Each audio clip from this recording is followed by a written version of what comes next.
heard a good one today. How many Minbari does it take to screw in a light bulb?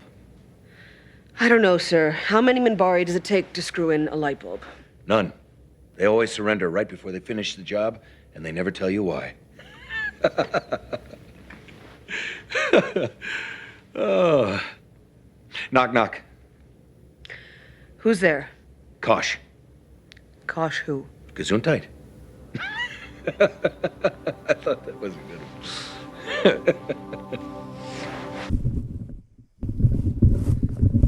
This is what I deal with every single episode. Stop rubbing your beard on the microphone.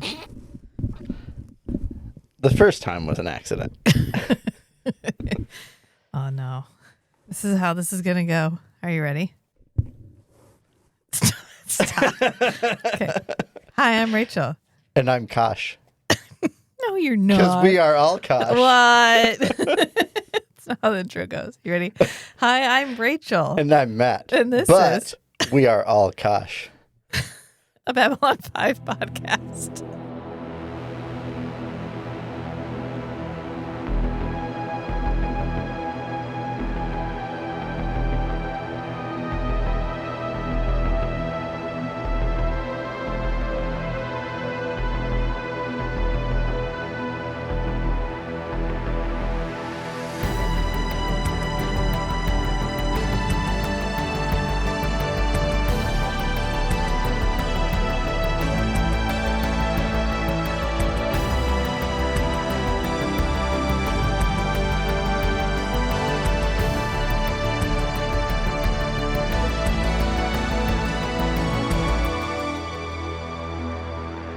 Oh no, I shouldn't have let you do a shot before the recording.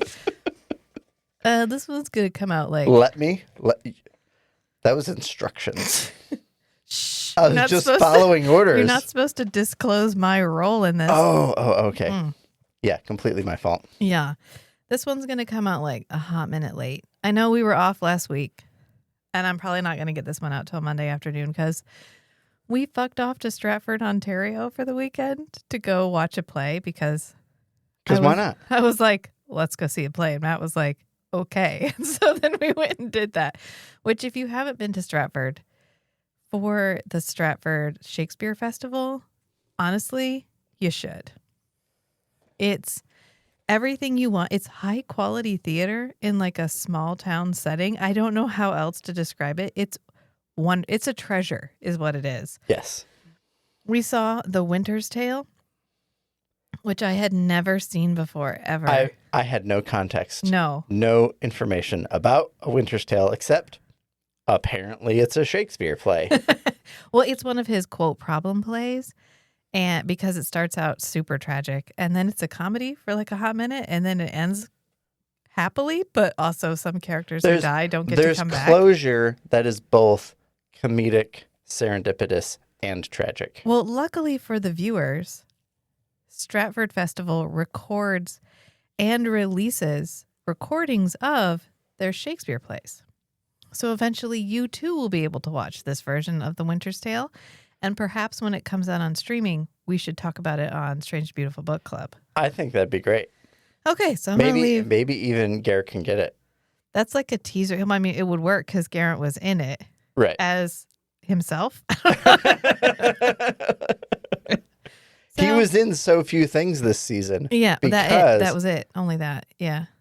Because that was the only role that it was his persona. Him. How could he be anything else? He's like the shyster, funny man character. It was really good. Anyway, that's a teaser for maybe later. But we're here to talk about Babylon season 2, 5. episode 8. Something 8. This is why you don't do this part. You don't put it at the top of my notes. No, I don't, because I don't want you to interrupt me when I'm doing it. Bruh. I'm just saying. I'm calling you out for what you do, bro. That's like peak preparation. Uh-huh. Yeah. You know me. It's like I'm playing 4D chess. That's what I'm doing. All right. Okay. Stop. Hold I'm on. trying to do the intro. 5D chess. Okay. With multiversal time travel. Okay. Is a game on Steam. Is it? Yeah. Okay, well, I don't like Steam. Is it on It's GOG.com? Because then I'll download it.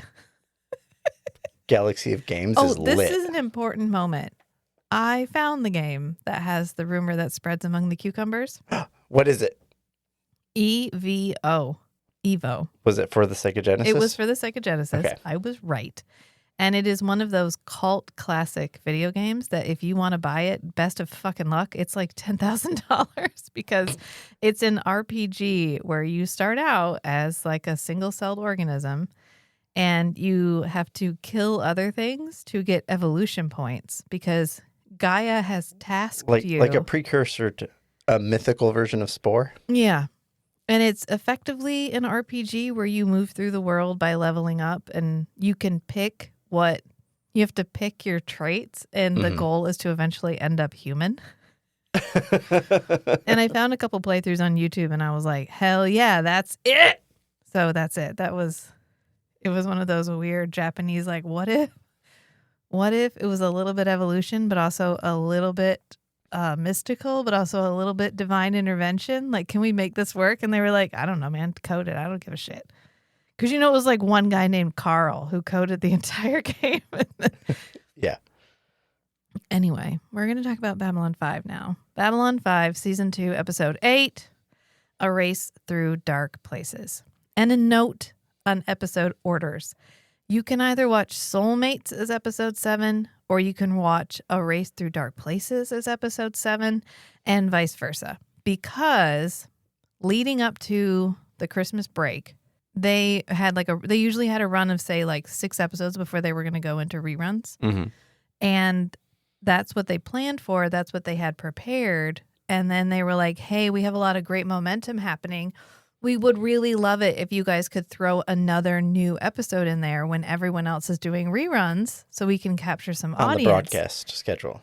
So they were like, oh, yeah, sure, we can make that happen, except they didn't have another episode prepared. They needed to rush and get an episode ready. And in terms of like people and special effects, Soulmates is way simpler than A Race Through Dark Places. Because Race Through Dark Places has a couple new full CGI scenes. Right. So they change-o'd those. And Soulmates they released first. And then they released A Race Through Dark Places, even though chronologically Soulmates happens after A Race Through Dark Places. Okay.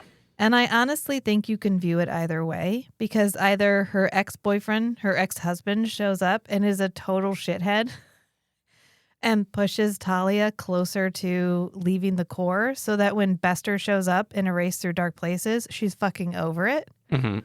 Or she can be fucking over it and then her ex-husband shows up and it just underscores how fucking over it she is. Right. She's willing to go along with him because she's over the Psi Corps. Yeah. Based on the Race to Dark Places story. I think it can go either way. Yeah. This takes place March 14th through March 17th of 2259 and has a P5 rating of 8.38. You're welcome. The original air date was January 25th, 1995. So we're in 1995 now. Okay. This one is a JMS episode. It was written by JMS. It was directed by Jim Johnston, who we've seen before. He did A Distant Star with the Explorer class starship. Yeah. This was really fun. This was not the best episode. It was good. It was not the bester episode. It was the bestest episode. Was it? How long were you waiting? Maybe like 20 minutes. Okay. It felt prepared. Mm-hmm. Do these arrive in the expediency of the moment or do you prepare them ahead of time? Most of the time it's in the moment. Ah, okay. Anyway, I haven't talked about the music. I've talked about the music in like a commentary way, but not about the guy who does the music. Okay. So the guy who does the music is Christopher Frank. He was a member of Tangerine Dream from 1970 to 1987, which means legend is his fault. And Christopher, if you're listening to this, I have a request.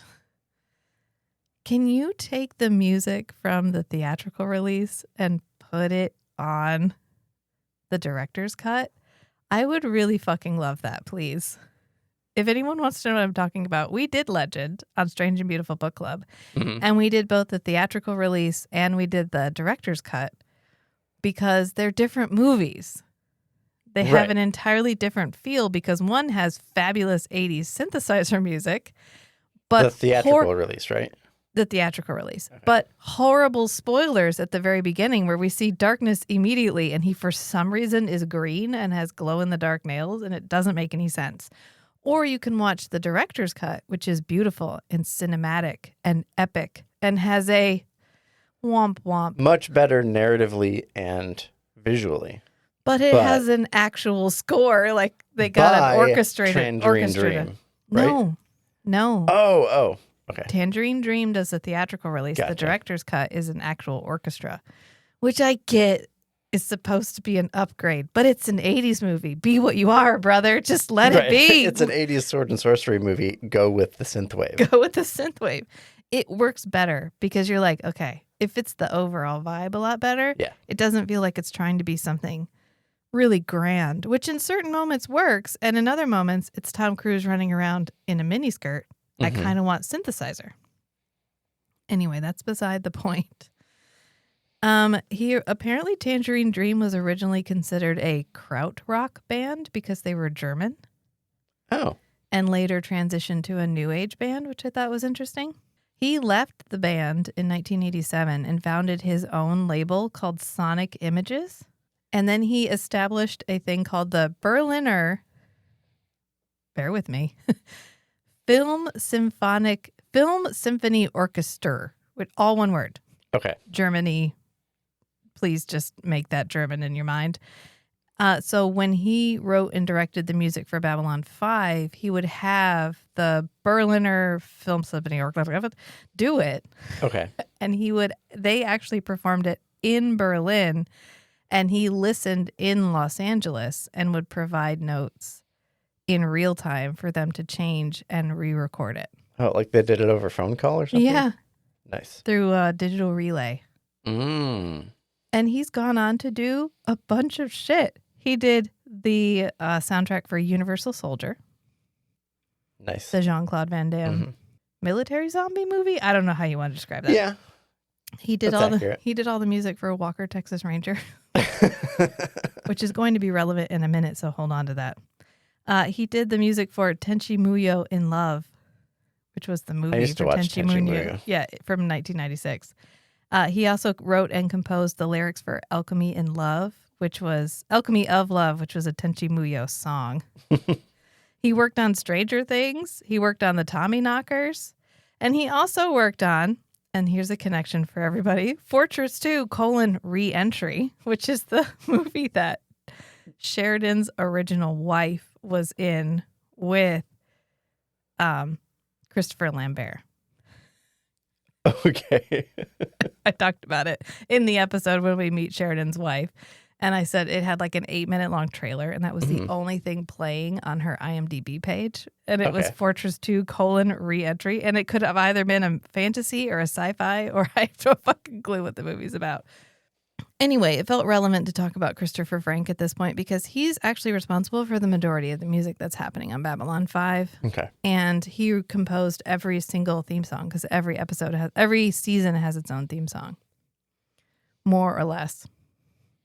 This is the first time we find out that the club is named Earhart's.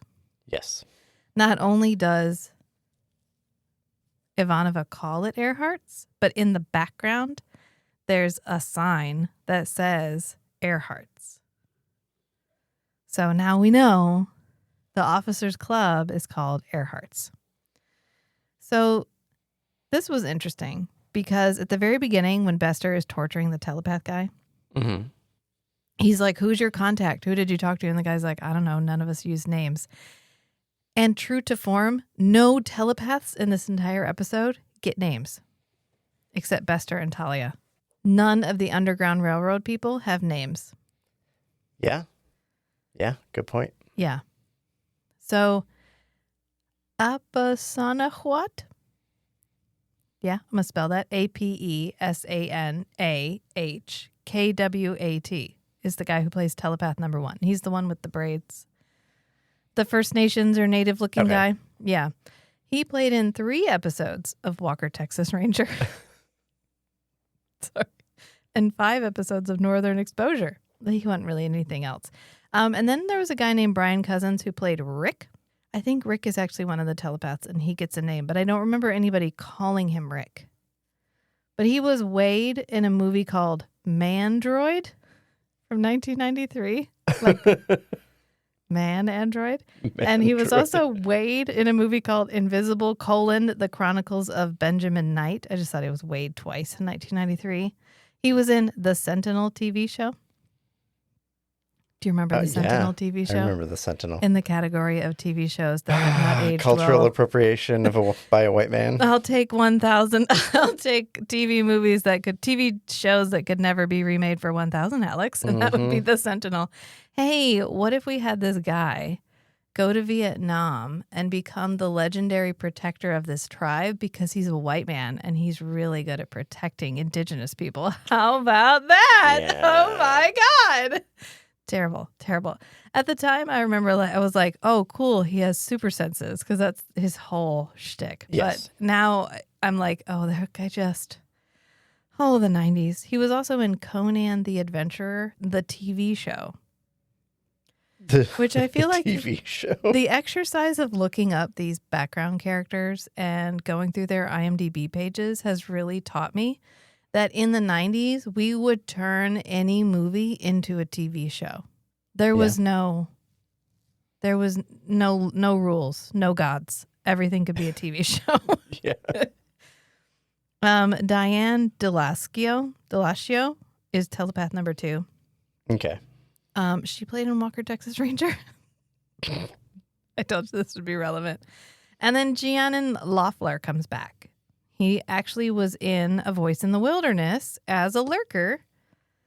And now we're re-meeting him, probably as the same character who in a past episode was just a side character, but is an important character in this episode, which is a JMS whoop whoop special, I think. Yeah. Yeah.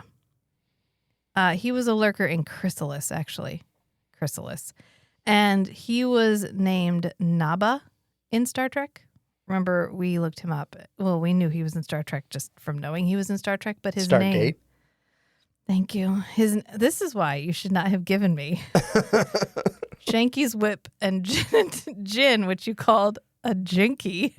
Jinkies! Like Scooby-Doo? Jinkies! I'm going to try to keep my tongue doing what it's supposed to be doing. That's all I'm going to say. But he was named Naba in Stargate, which we knew he was in Stargate. We clocked that immediately, but we didn't know his name. He has a very distinct face. We didn't know his name. His name was Naba. So if you want to refer to him as anything, go with Naba. Yeah. Because he doesn't otherwise have a name. He doesn't have a credited name. Of course, Walter Koenig is in this as Bester. Relevant is the Psi cop who's with him when he is torturing that guy at the very beginning is his real life wife. Oh. That's his wife. Walter Koenig's wife? Yeah, that's his wife. Aw. Isn't that cute? She was also in Star Trek Generations. Okay. She was also in Star Trek VI, The Undiscovered Country. And she was also in Star Trek IV, Star Trek Saves the Whales. Well, I mean, if you're Walter Koenig's wife, of course you I know. get He was like, Star hey, Trek can my wife cameos. have a part? And they were like, sure, Walter, whatever you need. Can she be the lady who's like, the doctor gave me a pill and I grew a new kidney? Just my favorite character. No lie, Star Trek IV is my favorite Star Trek movie of all time. Mm-hmm. I like Khan. I like the Wrath of Khan because I like the Spock and Kirk interaction where he's like, if we go by the book, love that whole section. But for overall enjoyability, Star Trek IV, highest on the list. The bartender at Earnhardt's is actually going to reprise that role several times. So I included her. She was Catherine Cressida, also Kat the bartender. She was a voice in almost every Baldur's Gate game up until the newest Baldur's Gate. Okay. She was in the original one. She's in all the offshoots all the way up to 2, but not 3. She was also in Men in Black, the TV show. Wow. Did you know there was a TV show? I vaguely recall there being a TV show. I've never watched it, though. And of course, she was a voice in Mass Effect, because if they were a voice in anything, Yeah. they were also a voice in Mass Effect. Yeah. Clayton Landy plays one of the rogue telepaths. He was in 24 episodes of a show called Knots Landing. He was also in Tank Girl, and this one might surprise you. He was also in Walker, Texas Ranger. It's starting to feel like Kung Fu, The Legend Continues, where everybody was either in either Kung Fu or Walker, Texas Ranger, or both. Or with Canadian actors, Murdoch Mysteries. Yeah, Murdoch Mysteries. Well, if they're still around, Murdoch is newish, but yeah. I'm waiting for someone to have also been in Forever Night, but there must have been no drift across the border. IMDb has a tool for that. I know they have a comparison, but I was waiting for it to pop up organically. Yeah. Okay. All right. Concerning this episode by JMS, he says, yes, Soulmates was supposed to air after Race Through Dark Places, but PTN was initially only going to show 6 episodes. Basically everything I already said, which is like we needed to add an extra one. Soulmates was quick, so we knocked it out quick, and we aired that first. Okay. He did say, and I thought this was really interesting, that when writing an episode, he starts by writing the title. Oh, the title is first. The title is first. Because he said it helps him shape the feel of the episode. Rather than trying to come up with a title that fits the episode. Interesting. I thought, okay, well, that's not necessarily how I would do it. So that's really interesting. And when I was reading the Lurker Guide, they always have like unanswered questions. And one of the unanswered questions that they put up was, where are the telepaths going? But we answer that question. It says they're going to the outer colonies, but I guess we don't really know what you mean by outer colonies. Yeah. Especially since 10 years ago, all of those colonies got wiped out. So, like, where are they going? Why are the outer... It might not have been all the colonies. It was probably just the colonies between Minbar and Earth. Well, why are the outer colonies outside the reach of Psi Corps? Because they're so far out? Does Psi Corps not... I think earlier we got a statistic about how many telepaths there are per 1,000 humans born or whatever. And then we got... Because it was like... And then only this many telepaths are telekinetic or whatever.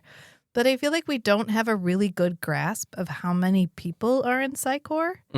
So is it a personnel issue? Do you not have enough people to send people out there? Or is it just easier to go missing because there's less oversight on the outermost colonies? Yeah, it's probably governance. Psi Corps likes to have their people hooked into the government. Yeah. I just thought that was interesting. Like, okay, but like Mars is pretty well under Earth control. So maybe they don't... and Psi Corps has a base there. So why would you establish colonies anywhere that didn't have some sort of economic benefit? And if they have an economic benefit, then certainly Earth will retain control over them. And if Earth retains control, then Psi Corps would be an element that would be present in the colony, unless you literally just get... Maybe they threw all the Catholics on a ship, and they were like... Go all the telephone sanitizers and the vegans. We already know that there's a vegan colony, so maybe that's where they all go because literally nobody else wants to go there. Well, I think the kinds of people who just go out to settle a new location are generally anti-authoritarian. All right, so here's an interesting question for you. America, the United States, has a disproportionately large number of people who are diagnosed with ADHD. And one of the reasonings, they believe, is that the type of people that will get on a ship and sail the fuck off into nowhere are the people who will act impulsively to such a level that they will emigrate to a new country. Yeah, that it literally supersedes their sense of self-preservation. Are ADHD biased people. toward ADHD. So the odds of the people who we all come from being ADHD people are high, which is why our population overall genetically is more likely to produce an individual with ADHD. I can see that. Yeah. So you have to take that subset of people and have that group of people have the most adventurous of people in that group who will then hop on a ship and go to Mars. And then Mars spends time getting populated by the people by the people who move there. Mhm. And then you have to take the most adventurous of that group and figure out who will get on a ship and go. Even every hop should get more chaotic. More neurodivergent. More chaotic. Yeah. By the time you get to that, it's just screaming. Like by the time you get to the outermost colonies. I hope so. It would be just like the most artistic, random, fun. No one wants to go there, but the people that are like, yeah, 24-hour party sounds amazing. Like actually. the Preservation Alliance survey team in Murderbot. Exactly. Yeah. You just have the most ADHD of neurodivergent people, and they ship off in hops until by the time you get to it's just fun. Like that sounds like a party to me, honestly. Yeah. Like it would be fun. Everything's smooth. There's no tags in any clothing. Socks have been banned. They've completely restructured interviews so that you can actually hire people who are qualified for the job and not just people who are good at the social cues related to interviewing. Mm-hmm. Oh my God, actually, is that a dream? Can I go there? Can we move to the outermost colonies? Maybe that's why they're like, oh no, nobody goes there. No, that's fine. Yeah. Telepaths can go there. They're like Camelot and the Holy Grail. Yeah. It is a silly place. Exactly. Well, I mean, what if you sent a telepath to an entire colony populated with the most extreme of ADHD people? It wouldn't matter if you could read their mind because it would just be like, it's like this group of telepaths in the Underground Railroad on Babylon 5. Yeah. They all practice this thing of singing Mary Had a Little Lamb right. to cover up their thoughts. And that's a trope in video games and stories is people train their minds to habitually repeat surface level thoughts to hide what they're really thinking about. Right. So it's kind of like a hostile working environment for a telepath. If you're trying to work, if you're just trying to live your life, it'd be great because everything that everybody's thinking is already coming out of their mouth. So it doesn't really matter if you know what their surface thoughts are or not. I'm just saying, these are all options we could all be thinking about. It might also be time to start the episode. I don't know. I feel like I should do a reel where we hit play here. Doop, boop. Start the episode. Skip the intro. We can put in the show notes. Let's skip our intros. That sounds horrible. Skip to 28 minutes to start the actual episode. So I'm in the Forever Night Facebook group on Facebook. On Facebook, thank you. Yeah, I already said that. But I'm not active because that would involve interacting on social media and that's a mental hurdle that I can't always get over. Mm-hmm. But I thought it was somebody was like, hey, has anybody listened to the Forever Night podcast? And I was like, oh, this will be fun. So I was reading the comments and the top one was like, my husband and I have been listening to it and it's interesting. And I was like, you're welcome. Candid reactions. And this is one of the services we provide. Mm-hmm. Anyway, we open with this conference with Ivanova and Sheridan, and they've taken off their jackets, so shit must be serious. Like, we're sitting down to have a real conversation. Yeah. And she tells him that they've had a 15% drop in station revenue over the last 2 months.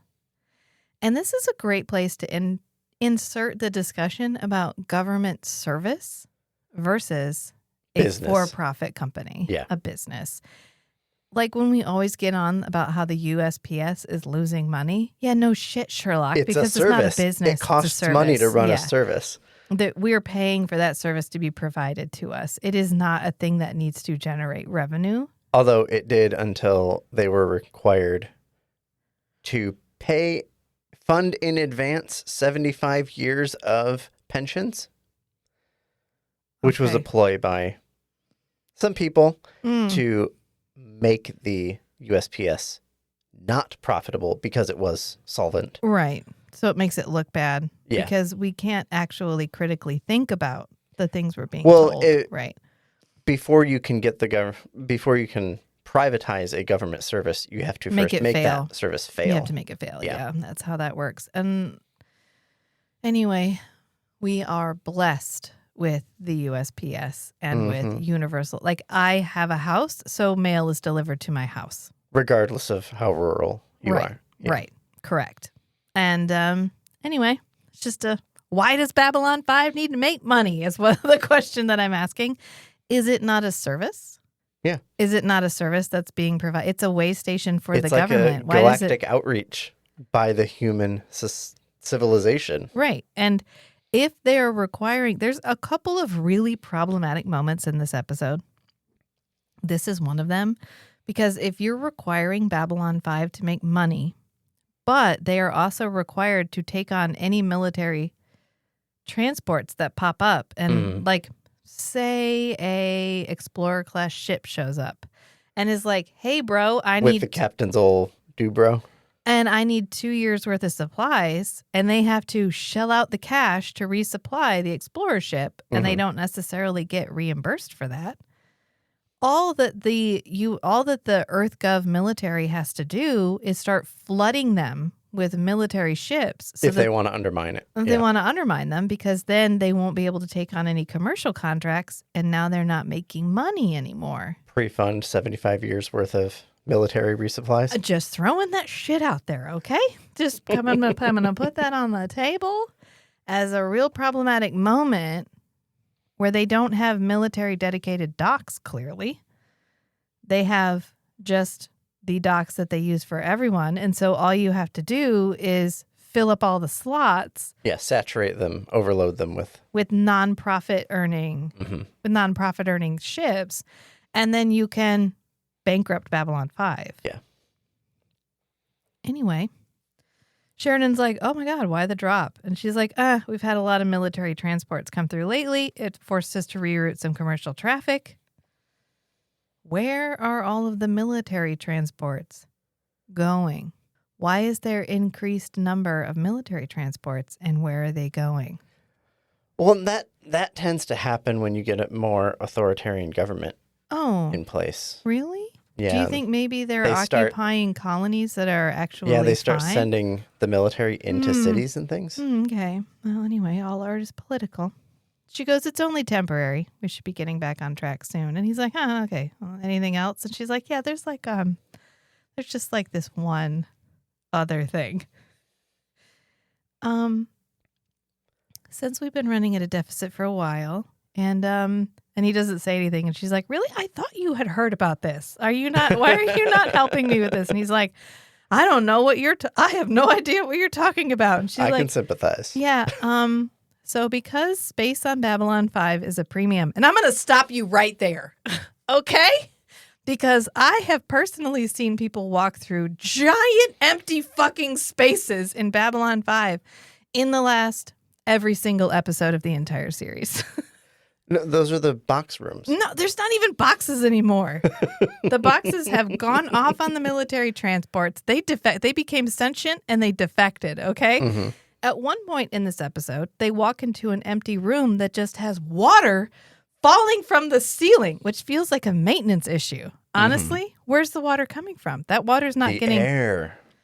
There's cold pipes in the ceiling. Okay, but all water would have to be reclaimed and reused, because before, when she's talking to Sheridan, she says that he can have a water shower, but most people just have sonic cleaners because they can't handle the water reclamation for everyone. For everyone having water showers, which means there's a water reclamation system, except this specific water is just... It's coming from the air. You have to put water in the air for humidity.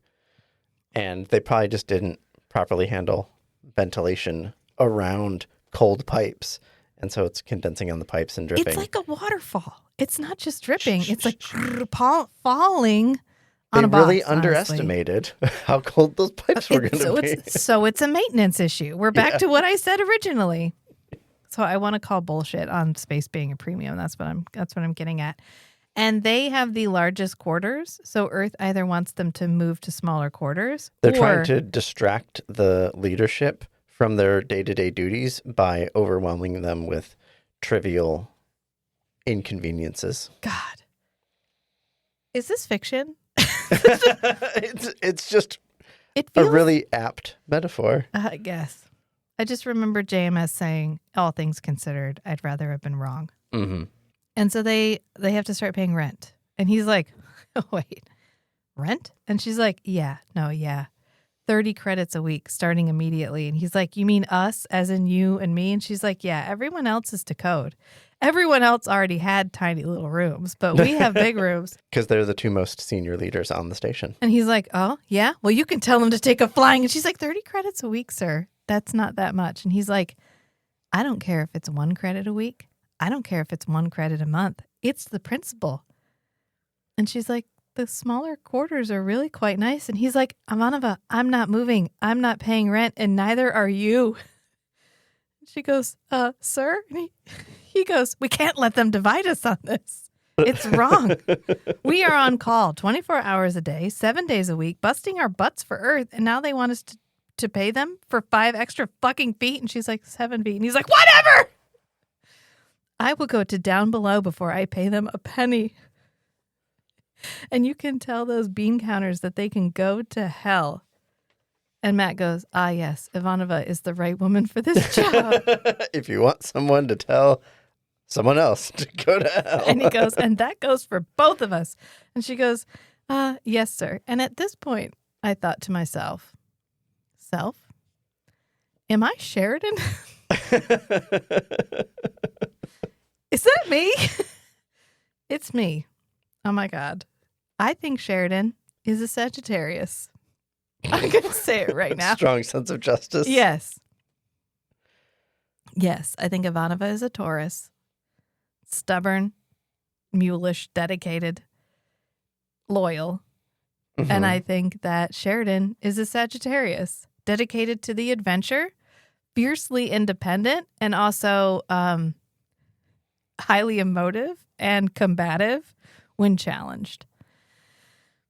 I don't know anything about what that would be like, so just gonna put that on. Just gonna set that aside for a minute. Well, we did everybody's classes. We haven't done everybody's astrological sign yet. So this makes sense. Yeah. Which makes Garibaldi an Aquarius. And I will not be explaining further. So then we changed the scene, and it's Bester. And Bester Hello is again. torturing a man to death, which feels correct, honestly. We zoom over to Mars, and he's like, you don't have to do this. This is so much harder than it needs to be. You could just tell me everything you know, and I can stop this right now. You mean nothing to them. If you just give us the information we need, we could stop this. We don't blame you. You fell under the influence of outsiders. They used you and then abandoned you. You mean nothing to them. You were raised by the Corps, clothed by the Corps. We are your father and your mother. Don't force us to do this. You were raised by the Corps, clothed by the Corps. Corps is mother. Corps is father.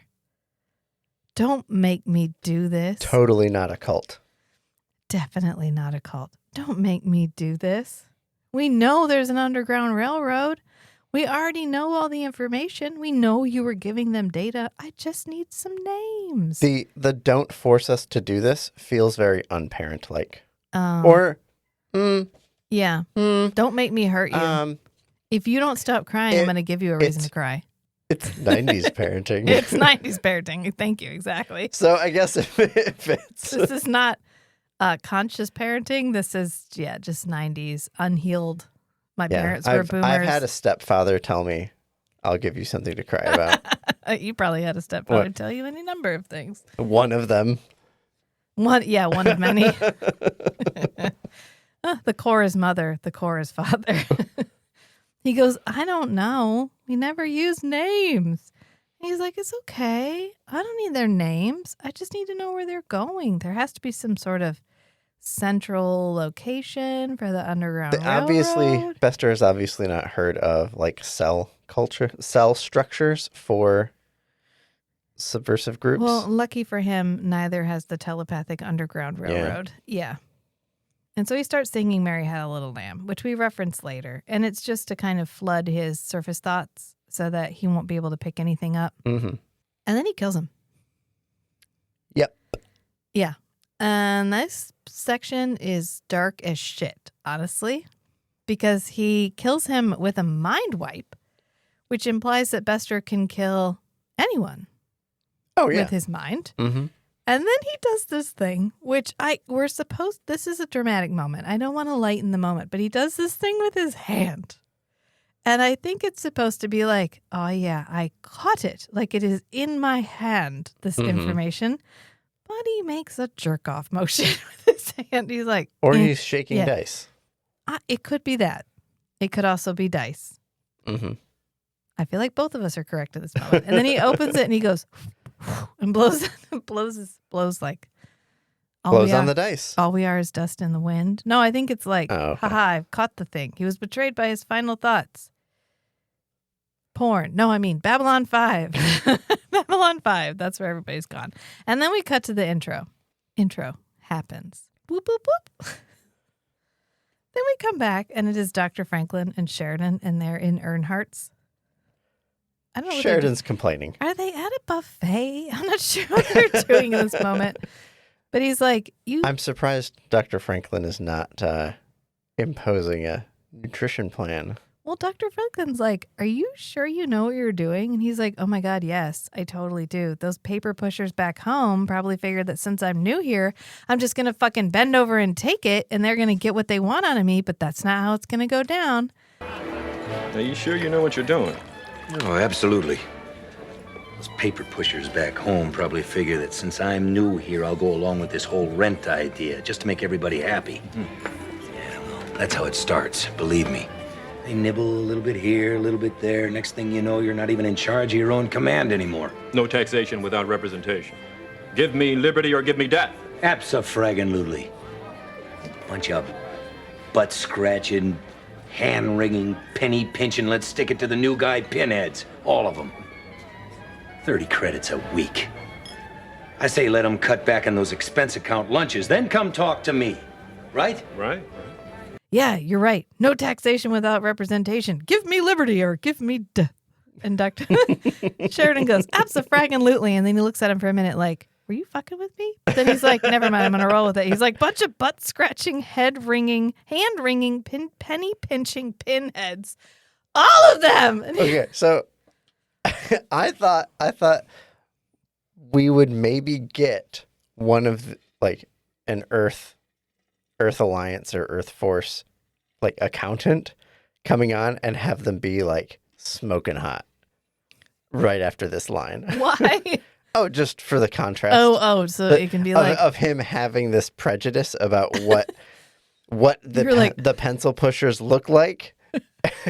You know what that whole line reminded me of is the scene from, I forget what show it is, but it's with Sir Patrick Stewart and Ricky Gervais. Oh, And yeah. Sir Patrick Stewart as himself is like, if I had a superpower, I would just look at a woman and their clothes would fall off. And they'd try to put their clothes back on, but it wouldn't matter because I'd already have seen them naked. That's what that line felt like.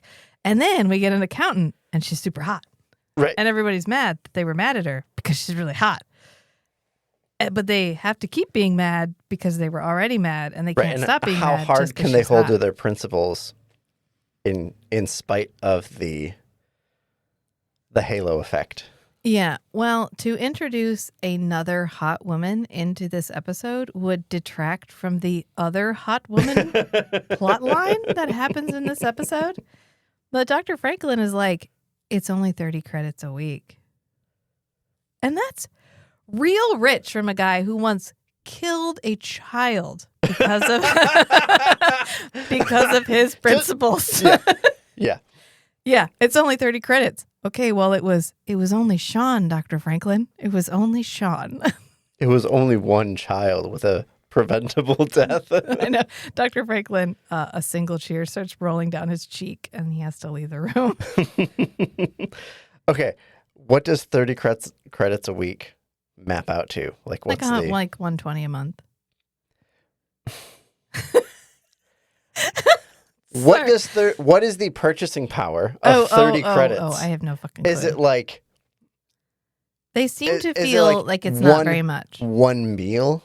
Like one entree is 30 credits? I don't know. Or like like eating out is 10 to 15 credits? I would guess it's equivalent to roughly $30 because it feels like enough to be negligent, where it's like, it's just $30. Yeah, negligible. Thank you. It's just $30, but also just enough that it feels inconvenient. Yeah. Which would be like $30 to $50 a week, where it's like, can I make it? Yeah. Am I comfortable making it? I'd rather have that money for something else. Yeah. You're taking away one minor luxury. I'd rather have a couple more cocktails. Right. That's 2 cocktails or a dinner out with a friend, or like that's one thing you're taking from me, but not such a great thing that it feels like a huge burden. And he's like, you know what? They should cut back on their expense account lunches and then come back and talk to me. And Like Dr. they're Franklin's hypocrites because okay, these people locking down our budget are living extravagant lifestyles themselves. right. And you're taking from the little man. Well, it's important in an authoritarian government that you keep the poor population desperate. Yes. Yeah. Right. By any means necessary. Yeah. You got to Desperate- bring everybody down as low as you can. Desperate, but feeling as if the person making them feel desperate is not the government. Mm-hmm. And Dr. Franklin's like, you're doomed, you know. And he's like, I mean, we'll see. And then he goes, well, if you need a place to stay, I've got a spare cot at my place. And Dr. Sheridan, God damn it. This is the last time I let you Dr. Franklin. give me a shot of gin before we do this. You wanted shots. Listen, we haven't done a tipsy episode in a while. I feel like the people have asked, even if they didn't know they were asking, and now they're receiving. He goes, you've got a spare cot? And Dr. Franklin goes, yeah. And he's like, I don't even have a spare cot. How do you rate a cot? And he goes, well, I requisitioned one for medical purposes. Wait a minute. What do you mean? What do you mean? Okay. Because when a hot woman shows up in med lab and he says, oh, she can stay at my place. I just happen to have a spare med lab cot there. That's exactly. I'll keep an eye on her. He's already done this. He's already done it. He yeah. did this in the episode with Mariah Yeah. Cirrus, where he was like, oh, you passed out, but we were closer to my quarters. Yes. And lucky for you, I requisitioned a cot.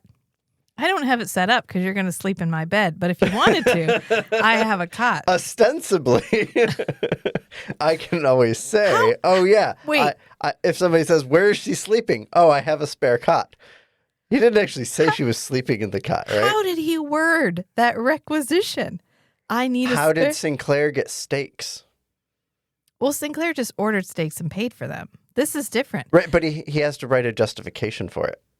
Well, but they're going to pay for them. He didn't pay for this cot. He requisitioned it for medical purposes, which means he filled out a form and he wrote, I need a cot in my room in case there's a hot chick with a medical emergency and I want her near me while I'm sleeping. I like to watch them sleep. Like, that's what he had to put on a requisition I for. want to stay close by while they're sleeping. Yeah, and then he wrote, I like to watch them sleep. And they were like, what? And some guy in the requisition office was like, my God, just give it to him. Don't make this man angry. I don't want to have to read this out loud in a phone call with him. That would make me so uncomfortable. We'll just approve it. Just say yes. Just check yes. No, they just saw it was from Dr. Franklin, and they were like, listen, I'm going to tell you something that it's going to be really important. When you get a requisition from Babylon 5 and it's got Dr. Franklin on the top, just approve it. Don't even read it. You don't need that kind of knowledge. You won't sleep well. Once it's in there, it can't get out, man. You got to be careful what you read. I don't want you to be traumatized. Remember what happened to Carl? And they're like, Not Carl, but just to prove it. And then a cop shows up and he's like, yeah, yes. Did he requisition it for MedLab and then abscond with it? Or did he specifically request it for his quarters? What other medical things has he requested for his quarters? I'm also going to need syringes. What? You know what? Actually, never mind. Biopsy equipment. IV pole. What's he? Shh. Just say approve. So, I mean, in this episode, we learned that he is the head of the Underground Railroad for telepaths. What else is he in charge the of? head of the Underground Railroad for telepaths on Babylon 5. On Babylon 5. He says it's like a doctor thing. Yeah. But like, what other doctor things do they have then? It's fine. It's fine. This is when Delenn shows up because Sheridan gets his line where he's like, damn it, I knew I should have been a doctor. I could have had a cop for hot chicks. And then Delenn shows up, cue hot chick. And she's like, Captain, there you are. I was looking for you. And he's like, oh, hey. Bye, Dr. Franklin. Bye. And Dr. Franklin literally fucks off. He's like, you go ahead. I'll catch up. Dr. Franklin cockblocks no one. Right. No, it's a bro move. He's like, hey, I'll see you later. And I do like how we have softened Delenn's wardrobe. Mm-hmm. If you look at season 1 Delenn, she has a lot of like stuffed, for lack of a better word, structured costumes. Yeah. Yeah, Minbari costumes are very structured. Really broad shoulders. These weird loopy things that are like 3D in the front of her costume. And now she's really just wearing like the dress version of her previous costumes. Mm-hmm. And this is a really good way of like subtly signaling her difference between season 1 and season 2. But she's like, hey, can we speak for a minute? And he's like, oh my God, yeah, totally. What do you need? And she's like, hey, so this is kind of difficult, but I was wondering. I want to be more human. I was wondering if you could help me understand what it is to be human. And he's like, I'm sorry, what? And she goes, yeah, so even though I look more like you guys now, I'm not really one of you.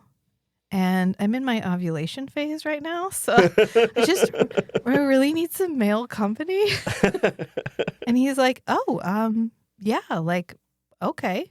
Because she goes, if I'm to be a bridge of understanding between humans and Minbari, it would help if I knew more about humans. And he's like, oh, okay, like, what do you want to do? And she's like, I want you to take me out to dinner. And he's like, oh, yeah, sure. Because she's like, I feel like I've never actually just sat down and had a conversation with somebody. A human. Not about business, not about trade negotiations, not about any business of any kind. Just like talk. I just want to talk to somebody. And he's like, oh, yeah, I mean, yeah, I could do that. I'll set it up and get back to you. Is this evening okay? And she's like, oh, yeah, perfect. Great. I'm free. I feel like she should have said, like after he said, how's this evening? Oh, yeah, that's great. It's a date. But it's not a date. Is it really, though? It's not Is explicitly a date. Is it really? Oh, Not you're a so date? cute. And she's like, okay, until then, Captain. I mean, Mira Furlan is a beautiful woman, right? Mhm. And so she's finally paying attention to Sheridan, and he's like, Very receptive. oh my God, okay. His wife's been dead. He's been out on the rim for 2 years. He's only been here for a couple of months. Right. He's not a guy who just like goes through a bunch of girlfriends No. like Sinclair. he's had a long-term relationship. His wife passed away. He's only recently made progress on the mourning for his late wife.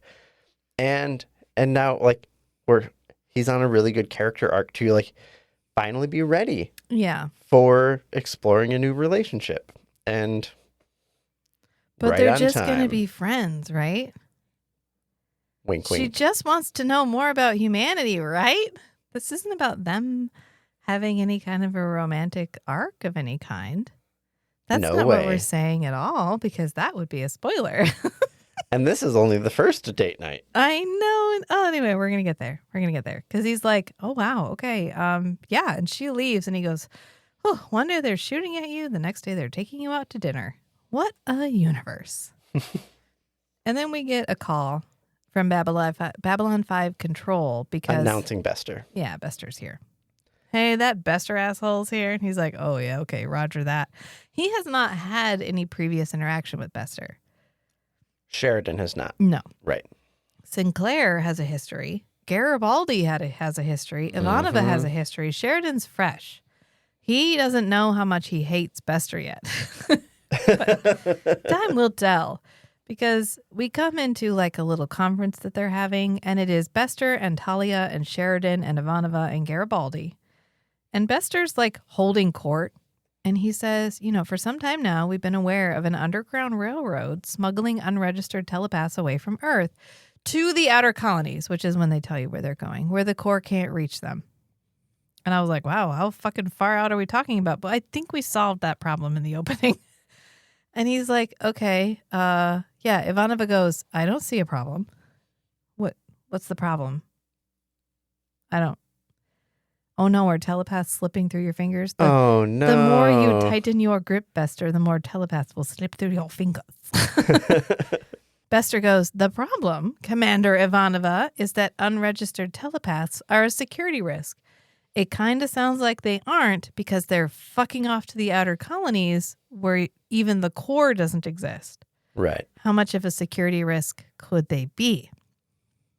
It says the Corps helps to ensure their safety and the privacy of normals, which we're going to call regular people. Maybe the security risk is like in the later Dune books where a whole bunch of humans have gone out into the wider universe and then they come back and fuck shit up.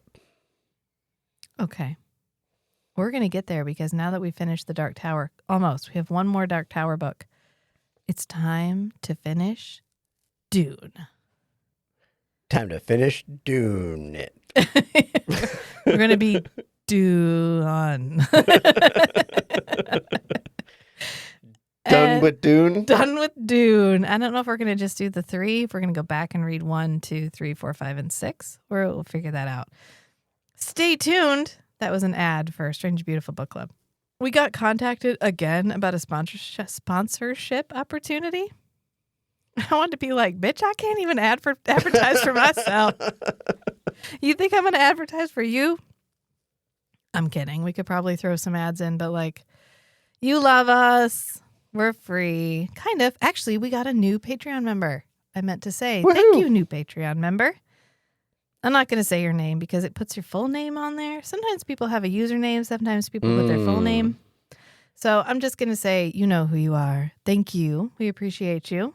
All of our Patreon tiers are $1. So if you want to join any Patreon tier, and now that we actually have a not insignificant number of patrons, I might start doing stuff with Patreon, which I say every 6 months. But hey, I now have free time throughout the day. Hey. So it could happen. You know who else has free time? The people in the Underground Railroad and the telepaths, which we're getting back to right now. Because Bester's like, it's a problem. It must be closed down. Shut it down. Shut it. Shut it down forever. And Sheridan's like, okay. You know what? Actually, I need like a minute to talk to my people about this. And so Bester and Talia both leave. And Sheridan looks over at Garibaldi and he's like, nothing. You got nothing? No funny quips? No asides?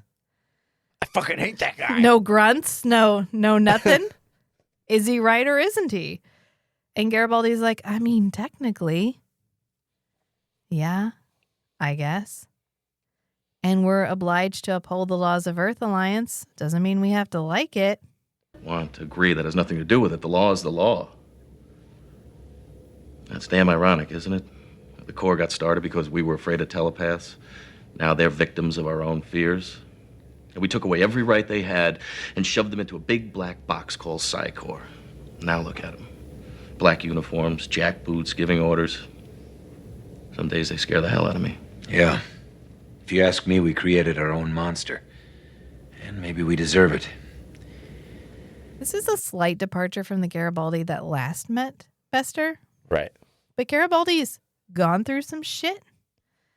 He's had a bitter but effective reminder of how much power he actually has to influence things in the wider world. Mm-hmm.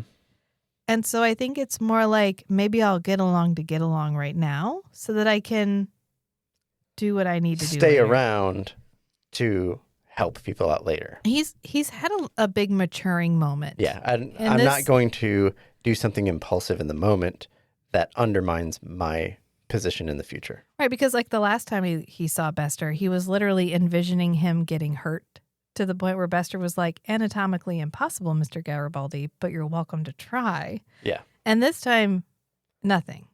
No direct interaction, really. And he didn't garner Bester's attention in any way in the way he did last time. Right. And to me, this doesn't feel like a departure from his character. This feels like a natural character growth moment. Yeah. Where he's interacting with Bester in a more like, I'm towing the company line, because he's realized how volatile the situation actually is. Right. So he's like, I mean, I kind of hate to give up these telepaths, but like he may be helping Bester in the thought that they're not going to figure it out anyway. Mm-hmm. Or he may find a way along the way to skip to over thwart him. some information. Yeah. Right. But as long as in his mind he's focusing on obedience. Right. As long as performatively by the book, he's helping. Yeah.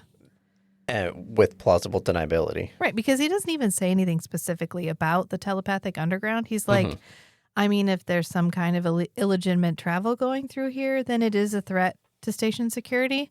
So, yeah, I mean, he's correct. It's a thing that I need to deal with. Like if somehow there's a group of telepaths on the station and I don't know about it, it's a problem, which is true. It's true whether Bester said it or not. If there's a group of people who are here illegally and he's not aware of it, that's an issue. Right. Right. That is a security issue. And Ivanova's like, are you seriously telling me that you agree with this? You want to help them? And he's like, wanting to help them has nothing to do with this. The law is the law. And it's really fucking ironic because we started the Corps because we were afraid of telepaths. And now they're victims of our fear. Mm-hmm. Because we took away every right they had, shoved them into a big black box called Psi Corps, and now look at them. They're wearing black uniforms, jack boots, and giving orders. And sometimes they scare the hell out of me. And I wonder if this newfound empathy has anything to do with watching what Talia has had to go through with the Corps. Yeah. Definitely could be, because he definitely feels attracted to Talia. Right. Especially in light of what happens in Soulmates. Right. And he's like, if you ask me, we created our own monster. And maybe we deserve it. Mm-hmm. And Sheridan's like, cool, so just give him whatever help he needs, but keep an eye on him. And this is when Ivanova's like, you know what? You should probably check the files on Mr. Bester, because we had a few problems with him last year, including involving a rogue telepath named Ironheart. Callback. Gotta remind the viewer I think in that that episode, may not have seen the Ironheart episode. I said we were never going to talk about this ever again, and I am proven incorrect. Ironheart is back, and surprise, Talia is telekinetic again. So, huzzah, which means she could have killed Bester and left no evidence. Yep. Because she could have just... Well, she has not been practicing it. Well, I guess she probably practiced it a little bit, because in the Ironheart episode, she could just move the penny across the table. But in this episode, she flings it into the wall so hard that it embeds itself in the wall. So I think she had practiced at some point.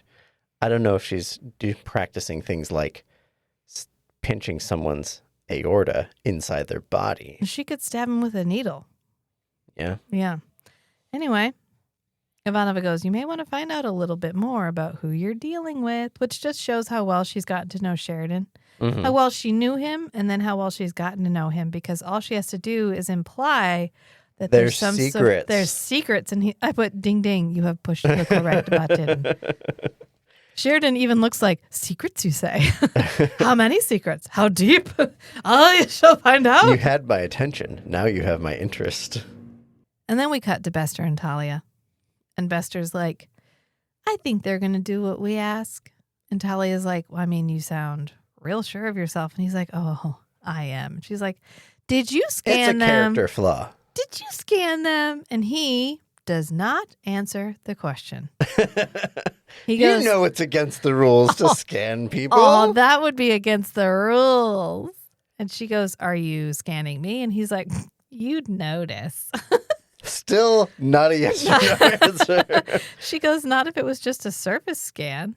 And he goes, oh, no, I'd only do that if I suspected you of doing something inappropriate, which is why this kind of makes sense to have this before soulmates. This is the one where, because at this point, nobody's told him that she kicked her ex-husband off of Babylon Yeah, 5. because I bet if Bester was involved in the Ironheart stuff, the experimentation on telepaths, then he would have been involved in Talia's ex-husband's Right. thing.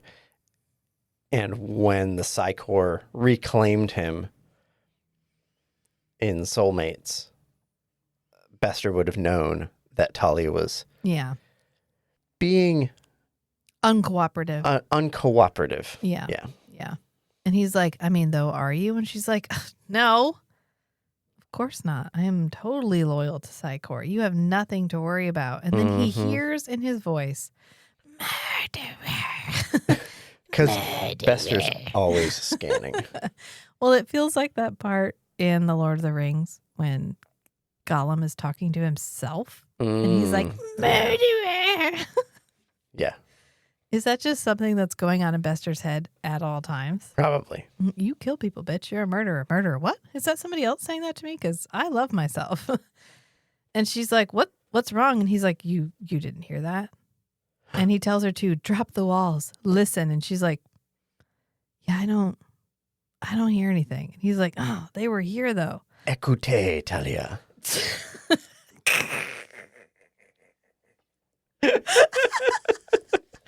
Gotcha.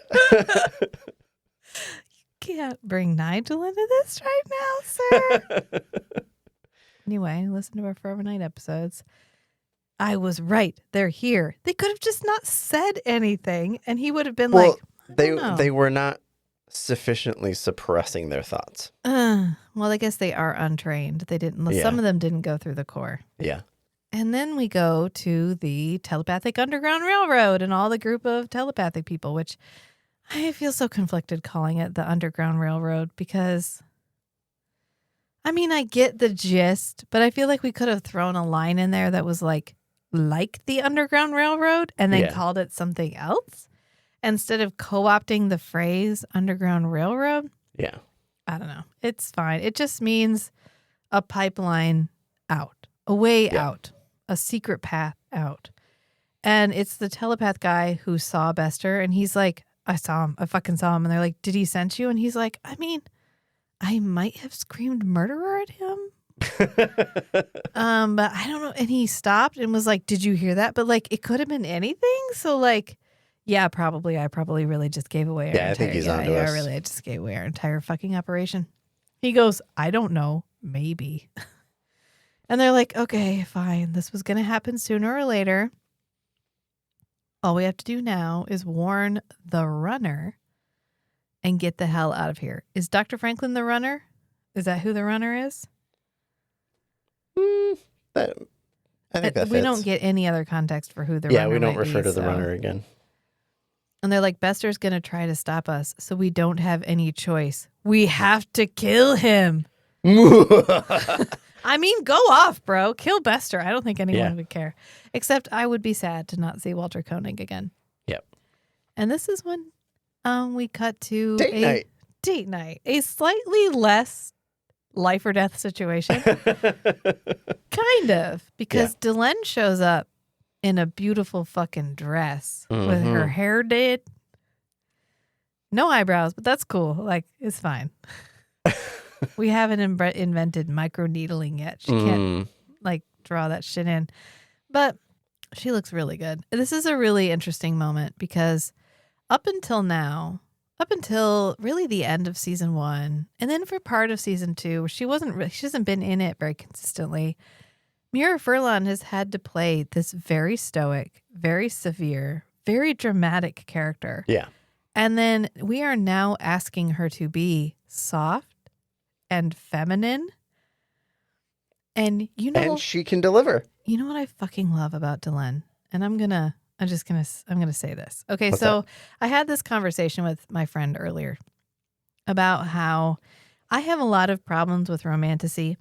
Not because I don't like the idea of books by women written for women, because of course I support anyone who wants to write a book. I'm here for you, right? Right. But we've fallen into this trap in romantasy where you cannot criticize the way that they're written because then you're criticizing female expression. Yeah. And to me, that feels disingenuous. It feels like when you talk to a child, and I will not criticize a child's artwork because I just want them to feel good about themselves. Right. I'm not talking to a child. I'm talking to another adult human being. I would criticize a man. I will criticize a woman. Trust me, I will criticize anyone. You're not special. Okay? So romantasy ends up in this echo chamber where they really feel like they have narrowed down the way that strong women are and what strong women are. And strong women in most romantasy settings are physically fit, petite, small, magic wielders who carry tons of daggers and can be extremely sarcastic and throw a quip during any situation, no matter how emotional. If they have magic at all, it is only used as tentacles, regardless of what type of magic it is. You have fire, you pick shit up with the fire because now it's fire tentacles.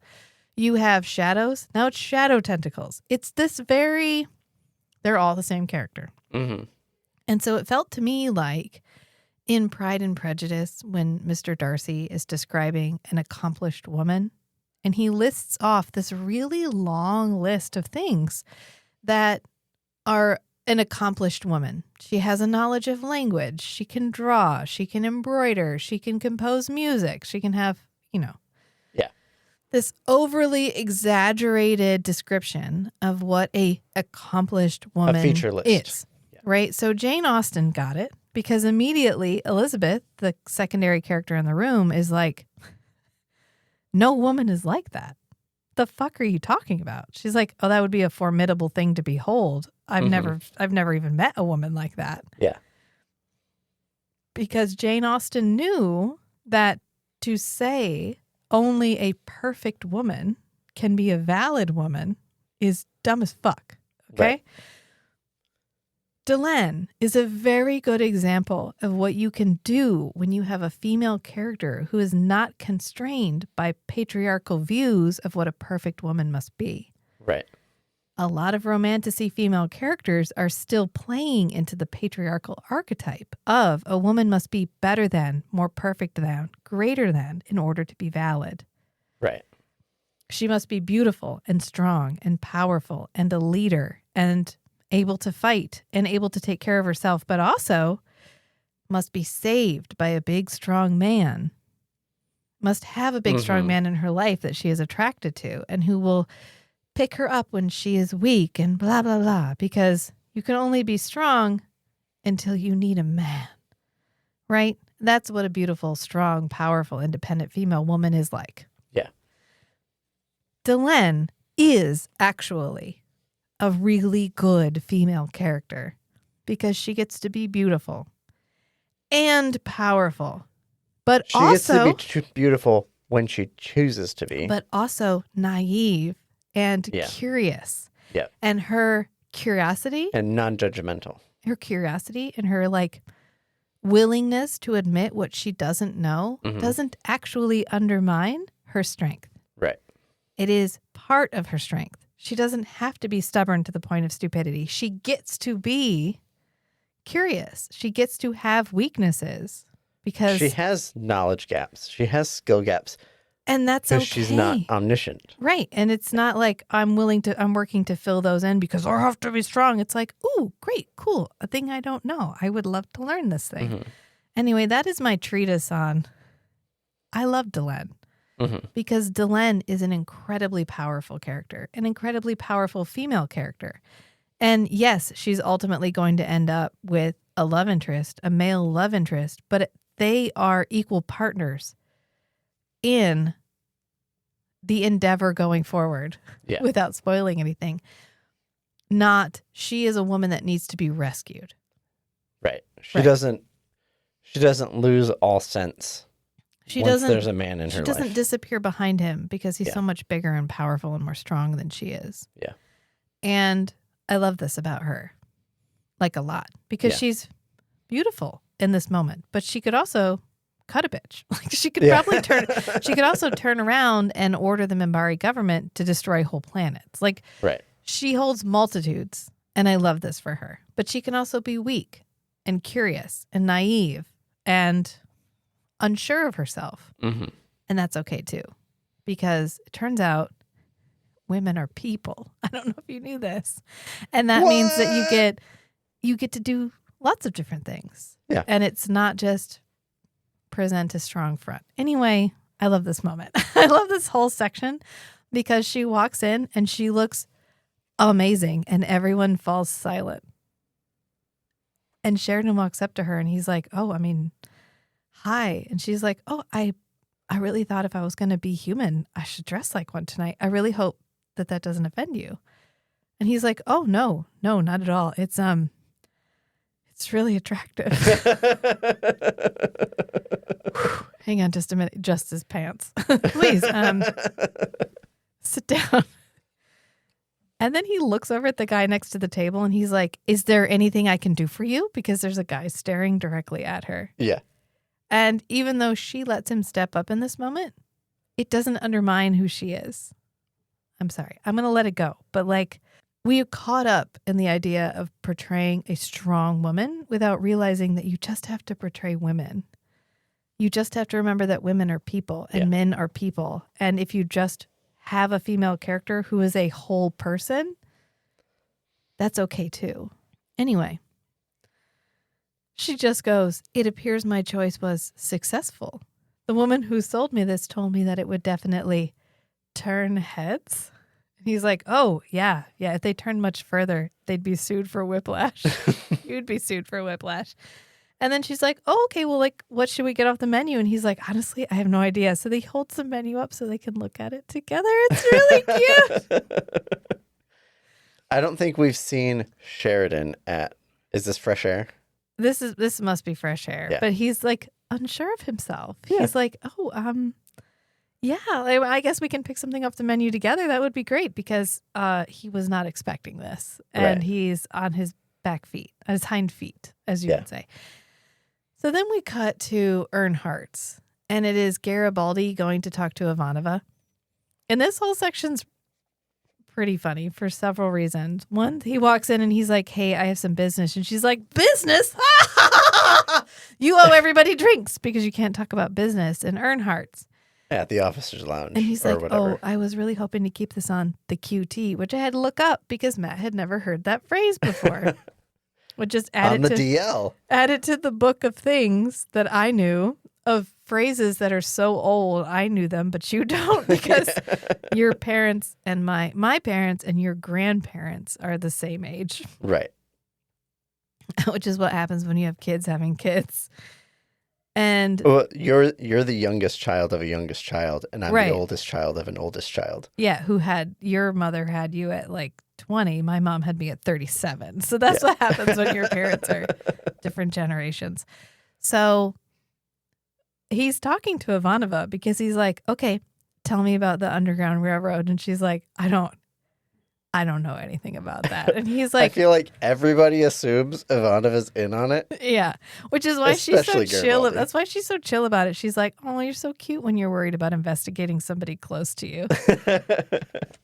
And she's not worried about him finding anything out because she's not actually involved. Right. She's like, yeah, you're dead wrong. I mean, there's no love lost between me and the Corps, but like, I don't have anything to do with this. And he's like, God damn it. So, what can I do for you? I need a contact inside the Underground Railroad. Great. Good hunting to you. So what have I got to do with it? Come on, Obama, this is me. Yes, it is. And you're so cute when you're worried about investigating someone close to you. This time you're dead wrong. Look, Michael, there's no love lost between me and the Psi Corps, but I've got nothing to do with this.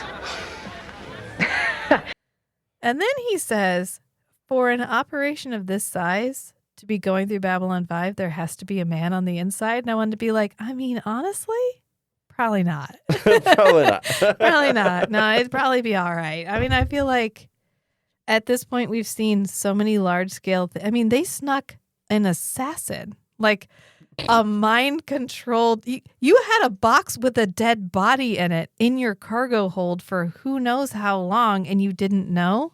Right. I kind of feel like you could smuggle any number of things and people through Babylon 5 and no one would know. My only real question is why so many railroad people are on Babylon 5 all at the same time. Right. You think it'd be like your feet touch Babylon 5, you're on your way accumulating out. people for a shipment out. I mean, maybe.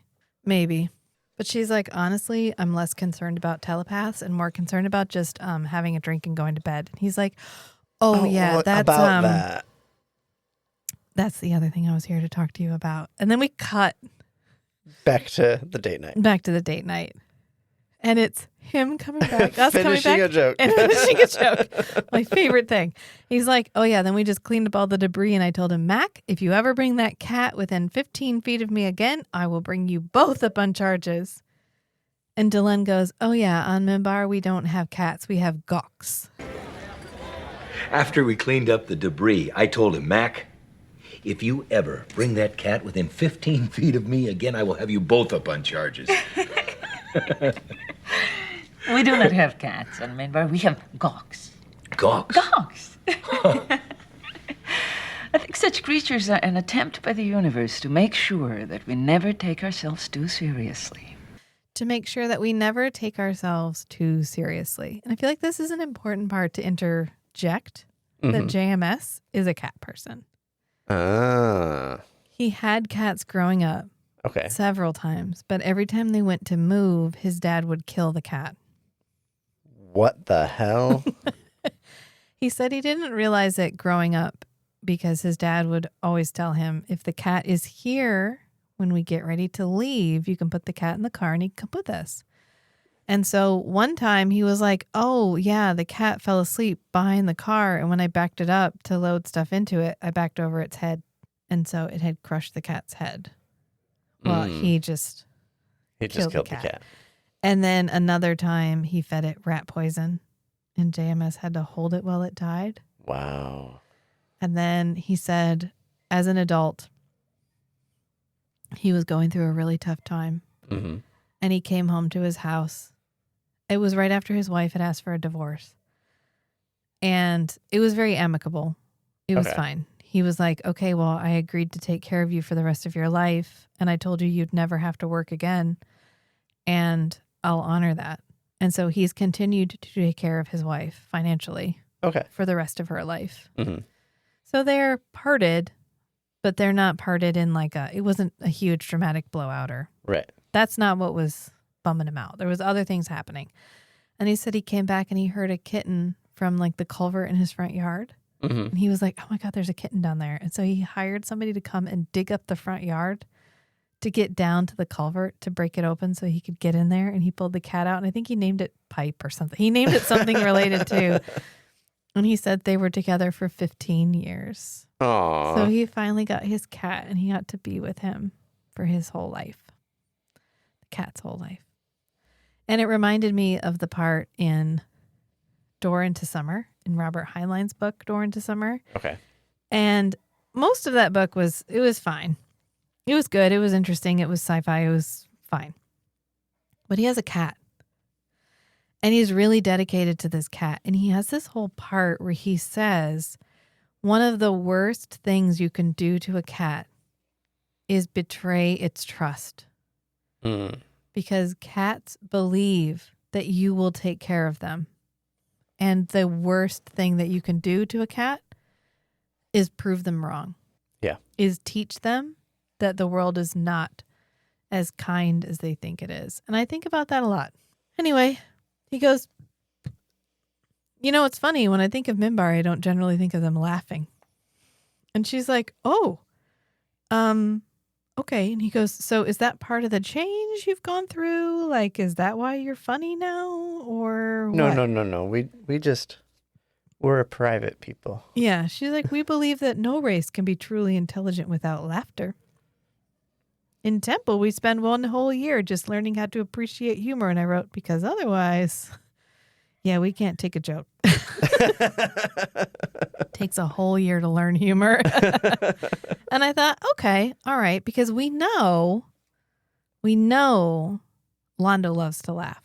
Because Londo is always telling jokes. Because she's like, we've never met another race like that who has equated laughter with intelligence. I think that's what she's getting at. Okay, yeah. That who sees the like sacredness of what laughter can provide, the context that laughter can provide, the serious role that humor plays in the understanding of reality. Yeah. I think that's what she's getting at, because then he's like, oh no, we have the laughing Buddha, or we have like the Zen philosophy of enlightenment through humor. Yeah, there's a lot of Earth traditions that view laughter in a sacred way. Because it allows you to keep reality in perspective. Yeah. And not get lost, overly serious in how you view reality. And she goes, oh, it would appear that we have much more in common than we imagined. And he's like, wink, wink. Oh, yeah. Who'd have thought? And they look at each other like, would it be weird to take her back to my room right now?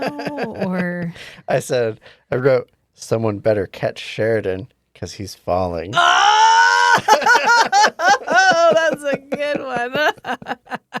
I know. He's like, oh,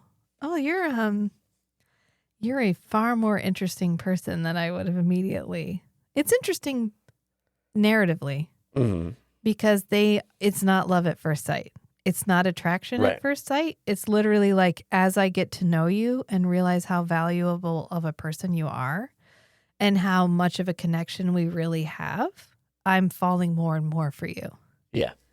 Which is a hard thing to achieve narratively in stories and in real life, honestly.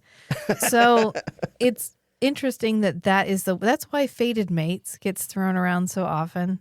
Not to bring romantasy back into this, but you put a fantasy plot line in my sci-fi show. I mean, you put a romance plot line in my sci-fi show. So here we are. I think that's why fated mates is so popular in romantasy, because you shortcut the process of actually having to have chemistry and actually having to fall in love. Because they're already in love. They're fated mates.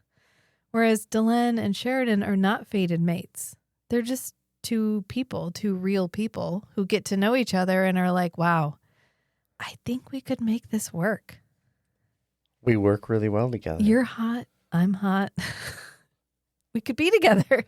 I laugh all the time. You think laughter is a sign of intelligence? Yeah. What my favorite part is that his reaction to this revelation, because she's like, oh, we equate humor with intelligent races. Like, we think that humor is one of the hallmarks of an intelligent race is that he falls back on a bunch of dad jokes. He's like, okay, knock. Who's there? Kosh. Koshu. God bless you. He's like, see, I'm an intelligent race. Koshu night. He's like, see, I'm an intelligent race. Like, I don't think that's what she meant. Then we come back to Talia and Bester. And Bester has woken Talia up. And this one, I think, works better. This is one of the scenes I think works better if soulmates. After soulmates. Yeah. Because Bester's kind of hitting on Talia. It's a little weird. Because she answers in her negligee. And it's Right. Bester, and she's like, oh shit, she covers up. Who was calling? Who was calling that she felt like she could answer in her strappy satin nightgown? And then she was like, ew, Bester, Garibaldi. gross. I'm not saying anything. I'm not thinking anything. I'm not saying what I think I'm thinking. I'm not thinking anything at all. He goes, well, I know it's late and I really hope I'm not disturbing you. But I've just been thinking about our last experience together and that whole, Jason Ironheart situation. And now this, and oh my God, I've just been like so rude to you and I'd like to make it up to you. Because he keeps trying to scan her, but it's not working. Right. That's exactly what it is. Because he's like, as our representative on Babylon 5, we should really get to know each other a little bit better. And maybe you would like to join me for a breakfast tomorrow morning? And she's like, how do you like your eggs? she's like, I'll be there. Like, yes, I eat breakfast is what she says. And he's like, okay, good. And he's like, good night, Miss Winters. And she's like, she hangs up on him. And then we get this is a reminder to the audience of what happened in the Ironheart episode. Yeah, just recap. Because we get the flashback. And then he's like, I give you gift. And she moves the penny again. And this is when she launches it off the side and into the wall. And my note for I have giving you the only gift I have to give is your certain death. Congratulations. So she flings the penny into the wall. Because we know that telekinesis is incredibly rare. Right. And doesn't normally coincide with stability. So he created a stable telekinetic and then was like, best of luck, Talia. I'm off to be a god. Right. Like, fucking thanks, bro. I would have done without your gift. She reflects that he's been in my mind twice today. Why hasn't Bester seen this? Was that the other part of the gift? Right. He could have told her. That would have been helpful. Given her a list. He didn't have to speak it. He could have given her the power and then sent her a list. Right. So here's a PowerPoint slide. Introduction to your new abilities. Welcome to telekinesis. Like in a video game. You've unlocked this new ability. Here's a paragraph and a video demonstrating how to use your new ability. Yeah, it's just a picture of a penny moving across the surface. Congratulations, you're telekinetic. Like, impenetrable mind shield. You and your new telekinesis. What does it mean for you? You cannot just move pennies. You can also block Psychops. Congratulations. That would have been helpful. That would have been a gift, Yeah. Don't surprise me. Don't. Just tell me what's in it. I don't want to be surprised. And this is when Sheridan tries to go back to his room after his very successful date with Delenn, and he can't get into his room. And this whole thing is, it's fine. He tries to get in his room. It doesn't work. Ivanova shows up and she's like, you can't jimmy the lock. I tried. I set off the sprinklers. I locked everybody on my entire wing out of their rooms. It's like a whole thing. It's not going to work. You're not going to be able to get into there. And he goes, millions for defense, but not one penny for tribute. Ugh. And they end up sleeping in his office. And I'll get to his office in a minute, but I want to address a couple of underlying structural issues with what's happening here. Mm-hmm. One, Earth sets the rents for Babylon 5. Right. Which means Sheridan has no control over the amount of revenue that Babylon 5 generates. Right.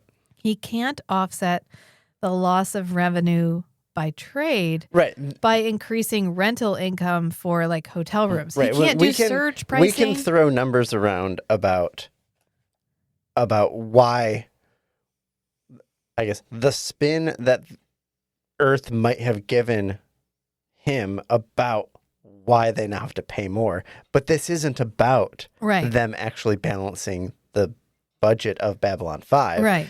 This is about keeping the leadership of Babylon 5 under attack of trivial bureaucratic inconveniences so that the overall operation of Babylon 5 suffers. Well, Earth sets the rent prices. Sheridan which gives them full authority to fuck with them as much as they want. Correct. Yeah. And not only that, they can lock the commander of Babylon 5. Well, Garibaldi can. They can order Garibaldi Yeah. to lock the captain of Babylon 5 out of his own room. Right. For bureaucracy reasons. An arbitrary reason. Yeah. It For, hasn't for even a been crisis that they that they have created. manufactured. Yeah. Which means they could lock him out of anywhere on Babylon 5. Any room that has a lock, Garibaldi can do a security override and lock him out to the point where he cannot even hack his way in. He does not even have top-level jurisdiction to He doesn't have override admin that. access. No, he does not have He should. pseudo user open my door. He can't do none, which means that a remote power, one random senator, because any senator can order Babylon 5 around. Mm-hmm. The mom from Arrested Development could decide that he doesn't get to go to his closet, that he doesn't get to outfit the security personnel with guns today. You know what could have happened? Okay. Here's a way that this could happen where there are some checks and balances. They say you have to pay rent. Yeah. Sheridan says, fuck you and your mom too. Yeah. And then they say, no, really, you have to pay rent. And Ivanova's like, I agree, fuck you. And then they no, you really have to pay rent. And then they get a judge to issue an order for Garibaldi to lock the doors. They didn't, though. Well, they could have. We just know that security locked the doors. What would force security to lock the doors against the top two commanders on the station? A judicial order. Even then, that would imply that then they could go to the court and appeal the decision. Like you have to get a warrant Yeah. or a restraining order through a judge. Even if you remove the judge or add the judge, it doesn't matter. The fact that a remote authority, independent of Babylon 5, has this type of minute control over the day-to-day operations of Babylon 5, this becomes a much more important plot point than it feels like at first. Like at first, this like feels Babylon like 5 needs independence from Earth. like this feels like a lot of comedy right now. But this is, and it leads you to believe like, haha, hee hee, I can laugh this off. It's not going to pop back up again. In the moment, you can laugh at the inconvenience to their lives because of bureaucracy. But then in retrospect of later events, you realize, oh, this is one of the early signs of fascism. Right. And later, and also an element of this storyline that doesn't feel as relevant right now, but will feel far more relevant later, is how much Sheridan and Garibaldi are willing to follow orders. Because Garibaldi at the very beginning is like, yeah, I'll do whatever Bester says because that's the law. Yeah. And later, when Sheridan finds out more about the Underground Railroad and he finds out that Dr. Franklin is helping them, he's like, I kind of feel like turning you in because this is illegal and I'm a soldier and I'm honor bound to follow the law. Mm-hmm. So it gives us 0.0. It gives us a starting point, a pin to put into the board of where these people start at. They don't start as rebels. Right. Garibaldi doesn't start as a rebel. Sheridan doesn't start as a rebel. I think if this had been Sinclair, Garibaldi would have been like, I'm not going to lock your door because they're buddies. Right. And so that the camaraderie kind of engenders There's just not the trust. rebellion. There's no trust between Sheridan and Garibaldi. Sheridan and Garibaldi don't have that. Right. He also locks Ivanova's door, though. Right. Right. But this gives us a Garibaldi is a rule follower right now. Mm-hmm. Sheridan is a rule follower right now. And Ivanova is a rule follower right now.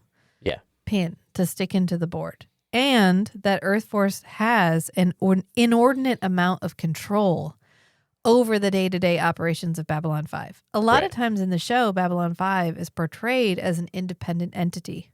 Right. They operate independently. Sheridan has a lot of independent control over his own decisions. He makes a lot of diplomatic decisions independent of Earth Force and EarthGov. So it kind of divorces the viewer from the idea that Earth is ultimately in control of Babylon 5. Right.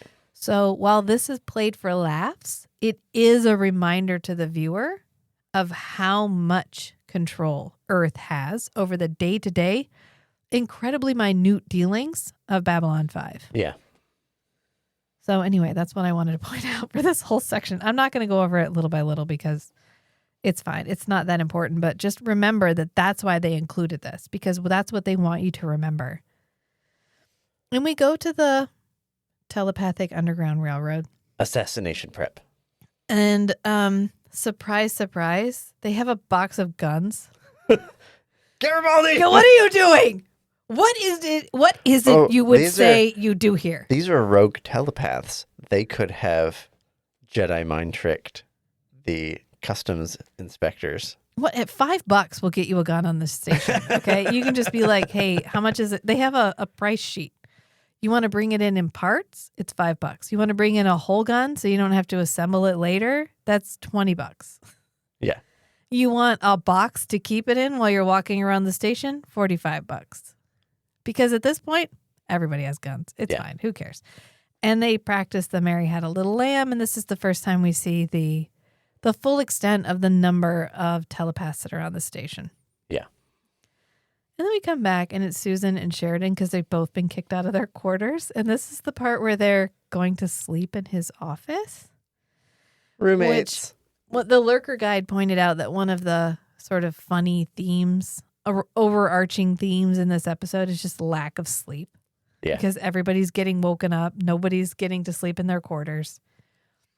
And Ivanova's sleeping on the couch and Sheridan's sleeping in his chair. And this is when he does the really bad jokes because he's like, how many Minbari does it take to screw in a light bulb?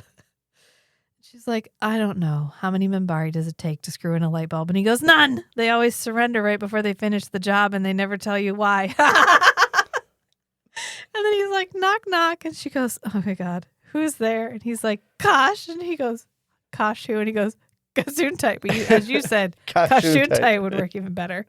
Well, I think he actually said Gesundheit, but the subtitles are Gesundheit. And he goes, I thought that was a really good one. And she's like, I'm sorry. I wonder if that one was ad-libbed. She goes, were you like this when you were married? And he goes, yeah. That woman was a saint. Can confirm bad dad jokes are a crucial element of a good relationship. I mean, I've only got a sample size of 2. So I guess Sheridan and you. It feels right.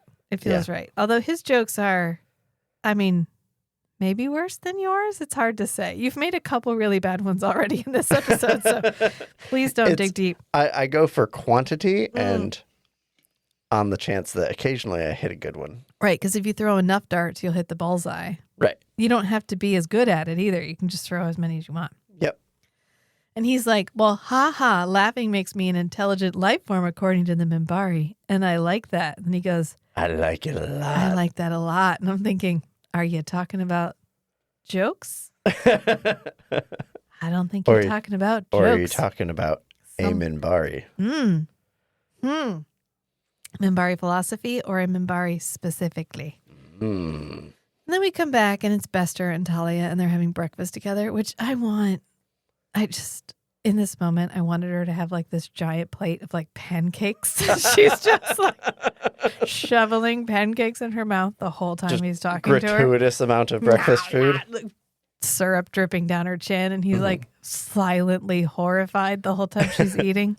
That's if she ever goes out to breakfast with Garibaldi. That would have been my move, honestly. Yeah. And he's like, so, I mean, obviously things back home have been a little tense since the president died accidentally in an accident that accidentally happened while he was traveling accidentally. And she's like, yeah, okay. I mean, yeah, it was quite the blow here too. And he's like, do the leadership of Babylon 5 ever like talk about it or whatever? Because I know there was kind of an investigation by Garibaldi into a potential assassination plot with this whole thing. How did that go? Like, what happened there? What did Garibaldi say about that? Because I'd like to know. And he picks up his little 90s coffee cup and he swirls it. He goes, whoosh, whoosh, whoosh, whoosh, swirls it around, and then he like sniffs it like it's wine, and then he drinks it. Maybe That's coffee. Maybe it's Calm high down. quality espresso. Maybe he doesn't get coffee all that often. Coffee's expensive, right? That's why Ivanova grows her own coffee plant. And he's like, do they ever like say anything about it? Like the captain or any of the others? And she's like, well, sometimes. So this is when she needs to have the giant thing of pancakes. Sometimes. And he's like, yeah, so I'm just wondering, because she's like, I mean, why? Everybody said it was an accident. Why are you asking about it? And he's like, oh, no, yeah, it was totally an accident. Yeah. Still, if you could keep an eye on things for us, we would... Wow, yeah, we would really appreciate this. And this is when, so they've sent, why send these people to assassinate Bester, right? Mm-hmm. You need to have the guy that can just walk in and go pew pew and not sit there and be like, hey, I think we got him. And the other guy's like, what? And he goes, I think we got him. And he's like, what did you say? And he's like, I think we're going to shoot Bester. And Bester's like, hang on, I think I hear my name. Why did you send these people to go and assassinate him? You need to send the guy who's like, hey, they experimented on me and made me a P-13. That's the guy you send to assassinate Bester, not the guy to dampen some abilities. Not the like P5, untrained P5 who's literally always projecting. Can you shut up, Carl? No, I can't shut up. I don't know how to shut up. And they're like, I never learned how. Should we send Carl? And they're like, well, we don't mind if we lose Carl. So like, yeah. And that's how you end up having the guy who's like, what? Do I shoot him now? And Bester's like, I think they're going to shoot us. So they end up getting down just in time to avoid getting shot. And Walter Koenig's body language is interesting. It's different than everyone else that has shot a gun on Babylon 5. That's because he learned on the good old Star Trek of 1960. I was headcanoning it as he's a telepath, so he doesn't need to move so fast because he can move very deliberately, confidently. He doesn't need to look at the person that he's shooting at because he's tracking them telepathically. And so he just needs to line up his gun with his telepathic aiming. I do not aim with my hand. I wasn't thinking it, but you were thinking it. I was thinking more like it's like handing a Jedi a blaster. Yeah. Okay, shoot somebody with this. Okay. Pew pew. Because it's like the world's slowest They actually cover aim. that in I'm playing the Jedi Survivor game. Okay.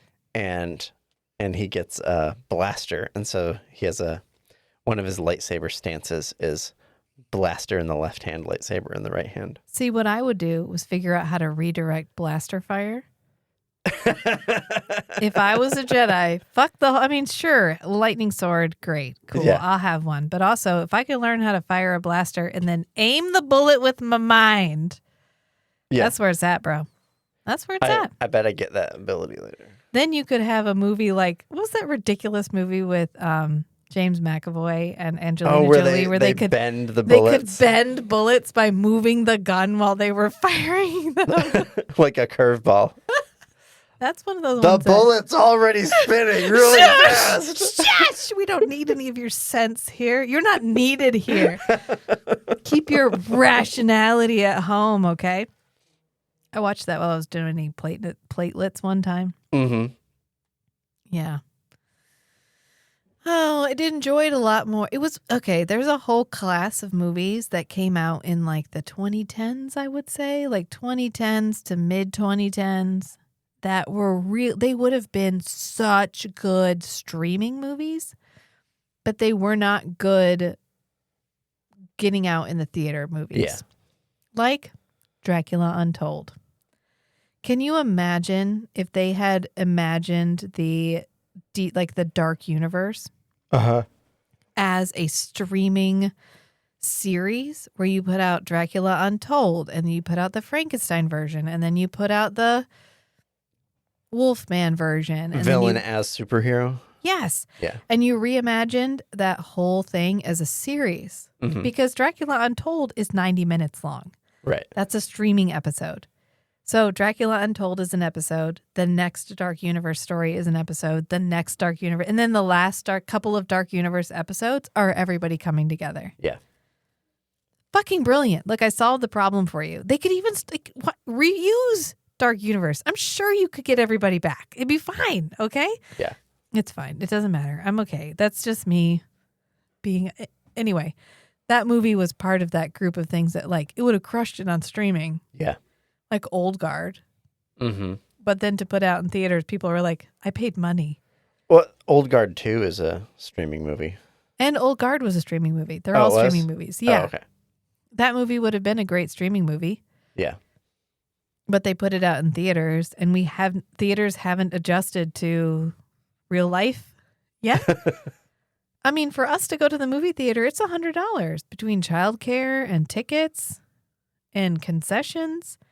That's expensive. And then I don't like the movie. Fuck you. I spent $100 for a shitty movie I could have watched for free at home, and I could have peed in the middle of it anytime I wanted to. Mm-hmm. Fuck off. Anyway. And subtitles. Yeah, and subtitles. God, don't even get me started. And then we come back to Bester and Garibaldi and Ivanova and Sheridan having a moment because Bester's like, oh yeah, they're desperate. I can tell because they tried this, like, they tried to shoot me. So they must be really desperate. Hey, They know Bester, we're onto them. Where's Talia? They know we're onto them because, of course, they kidnapped Talia while they were trying to shoot Bester. Yeah. And Bester literally says, they know we're onto them. Why else would they try to kill me? And Ivanova goes, is this a multiple choice question? I have other reasons why they would want to kill you. And Garibaldi's like, okay, but like, what about Talia? And he's like, oh, I mean, whatever. She's probably fine. And he's like, you haven't heard from her since the attack? And he's like, no, but like, she's fine. Okay, calm down. It was me they were after. And he's like, She's not actually dangerous like I am. right. They wouldn't even notice her. Do you know who I am? And Garibaldi's like, I mean, unless they took her in order to get to you. Has that ever occurred to you? Now that you've saved your own skin? And he's like, I mean, it wouldn't do them any good because I don't care. I don't give a shit. He goes, she doesn't know anything that could hurt me or hurt the Corps. And Garibaldi just looks over at Ivanova and goes, wow, he really doesn't get it, does he? And he's like, the hell with what she knows. She could be dead now. And this is when Sheridan's like, Garibaldi, come on, bro. Hold it together. You should have told us she was missing when you called it in, which is true. Should have been like, hey, they kidnapped Talia. And instead he was like, I'm fine. I'm fine. In case you were worried. I'm okay. He goes, if you're worried, Mr. Garibaldi, then I suggest you double your efforts to find these people. You've got 2 bodies to start with. Make the best of them, which means even though he was moving like in slow motion, he still managed to kill the 2 people, which just underscores my belief that they sent the 2 telepaths who were the least likely to survive anyway. Yeah. This is when we go back to the railroad because Talia is waking up and they're all like, oh no, it's too risky. She's with the Psi Corps. We'll have to kill her before she identifies us. And this is when the guy from Chrysalis pipes in and he's like, hang on. We don't want to hurt you. But we will if we have to. So like, maybe you could hear us out. We would like to sit you down and then one by one give you our testimony until you believe that the Corps is a bad thing. And honestly, the thing that would get me to believe them and to go with them is the fact that she's trying to walk around on corrugated flooring in stiletto heels. Yeah. Wow. First of all, congratulations, Talia, because she doesn't at any point go, what? Like fall fucking backwards because her heel went through the corrugated flooring. Nor does she take her shoes off. Just walking on tiptoes. She's like, I have my dignity. And she just stays on her heels the whole time.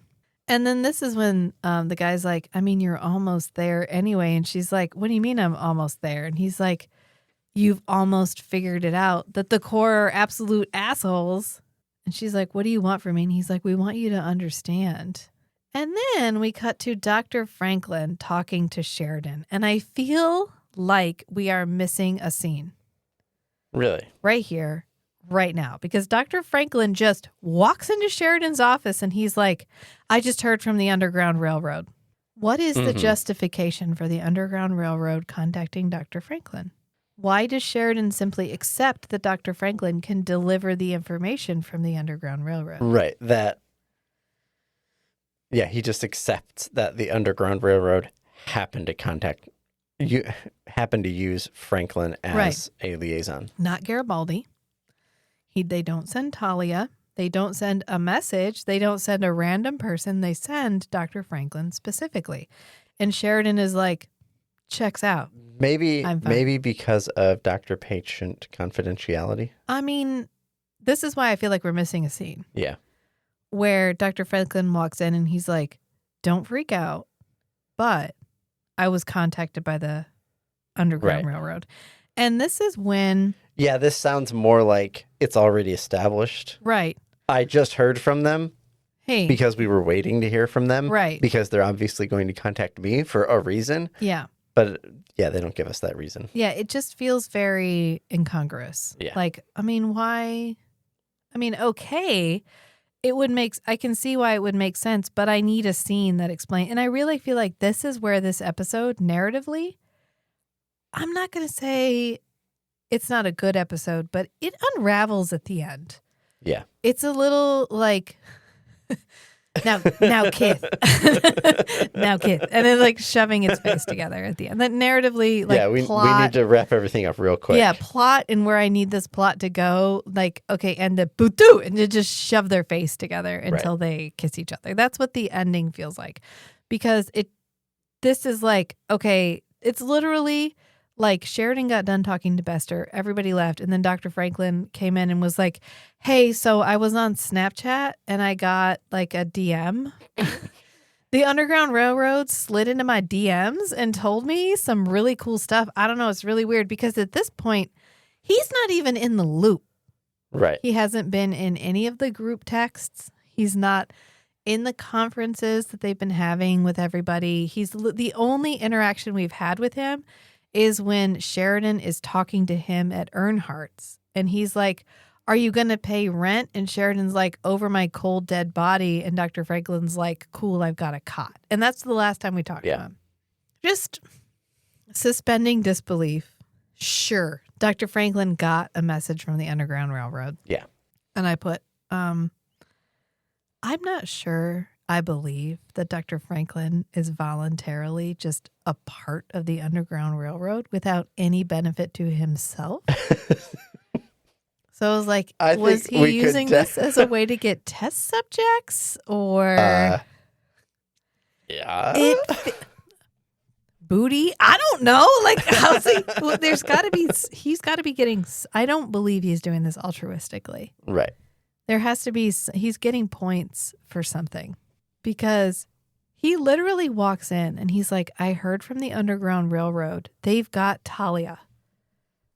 But don't worry, she's okay. They haven't hurt her and they don't intend to. And Sheridan's like, I fully accept that they would have sent you this detailed of a message and I have no questions. That communication is trustworthy. And I have no questions. Great. I appreciate you telling me. He goes, they want to arrange a meeting between you and the head of the operation. But just you, nobody else. And if anybody else shows, the meeting is off. And if I don't come, what happens to Talia is what Sheridan says. And he's like, oh, like nothing. Nothing happens to Talia. This isn't a hostage situation. She's not being held for. Did they tell you that? Was that in the message? And why do you believe them? That's what I'm saying. This is a little bit, if you pick apart any one of the strings here, it all starts to unravel. He's like, the situation is spinning out of control and they're trying to find a way out without anyone getting hurt. And Sheridan's like, do you think I can trust them? Also a bold question. Not knowing what relationship Dr. Franklin has with the Underground Railroad for him to be like. He doesn't even question it. Are they trustworthy? Bro, I don't know. They sent me a fucking DM. I don't know. I just got an email. Their profile's private. I requested to join and they didn't let me join their profile. I don't know what they had for breakfast. I can't tell you if they're trustworthy or not. But he's like, oh yeah, totally. They're trustworthy. And he's like, oh, okay, why? And Dr. Franklin goes, I can't tell you that right now. Which is when Sheridan... Just don't worry about it. Which is when Sheridan, as a collector of secrets, should be like, whoop, whoop, whoop, right. whoop. He goes, I guess you're just going to have to trust me. And I wrote, no, you don't. Nope. That's never trust Red Dr. flag. Franklin when he's like, trust me. Never go to the second location. He goes, all right, when and where? And then we come back, and this is the part where Talia is just sitting there. And like, they're giving their testimonials. quietly sobbing. And it's a guy who talks about how his brother was a not Corpic. he was telepathic. I was trying to get from psi to telepath. And I couldn't. I was just like, psy-path. No. Sidekick. Ability. No. My brain was like, I don't know what you want. I don't know what you want. I was like, telepath. God, okay. His brother was telepathic. Whew. Okay. Excuse me while I ride the whiskey wave for a minute here. He was like, they found him first. And of course, he opted for the sleepers. But then he started being active in his local politics. He ran for a local office and was trying to work against Psi Corps. As a suppressed telepath. Yeah. As an out. Right. Suppressed So telepath. one time they came with the sleepers, he fell asleep and he never woke up again. Yeah, the Corps killed him. Sus. Hella And sus. Talia's like, the Corps doesn't murder its own. And he was like, are you saying I wasn't there? Because you can scan my mind right now and see all of my memories. He wasn't Psi Corps. He opted to not join Psi Corps. So, correct. Well, in Talia's the Corps mind, may not murder their own. in Talia's mind, all telepaths are members of Psi Corps. Yeah. It's just whether or not they accept it or not. Yeah. And she's like, oh, I don't want to look at your memories. And he's like, oh, I know, you're afraid to. And she's like, the Corps raised me. They gave me everything I have. And the guy's like, or did they take away everything you were born with? Yep. You're afraid to. The Corps raised me. It gave me everything I have. And took away everything you were born with. Took away your freedom, and you wear that badge and those gloves every day of your life while you are out among normals. Keeps you separate from them, from each other. Dependent, afraid. You're distorting everything. Am I? Bester shut your friend Ironheart. Did they give you everything you have, or did they take away everything you had And isolate you. and then supply you with what you thought you needed? Did they isolate you from your family and give you a new set of ideological goals and ideological beliefs and then tell you what you cared about and what you didn't care about? Anyway, when you had a family and they took it from you. Totally you had not a cult. And they took it from you. And then they were like, we're your family now. We're your beliefs now. And you were like, thank you. I had nothing before. When in fact, you did. And everything else is just static on the line. Like, Right. Anyway. You know where I'm going with this. Or you don't, in which case, God, what would that be like? She's like, they gave me my freedom. And he's like, no, they took away your freedom. They made you wear your badge. They made you wear your gloves. They made you separate. They made you different. They made you not like other girls. And that keeps you dependent. That keeps you afraid, because fear is a really great way to control people. Yep. And she says, you're distorting everything. And he goes, am I? Bester shot your friend. And I put, I mean, that's not how he died, though. It didn't kill him. It didn't kill He him, got though. better. And he goes, but hey, he was a rogue, a runaway, just like us. So of course he got shot, right, Talia? Was that what he deserved? And then we cut back to Bester and Garibaldi. You wanted to see me? Wanted to?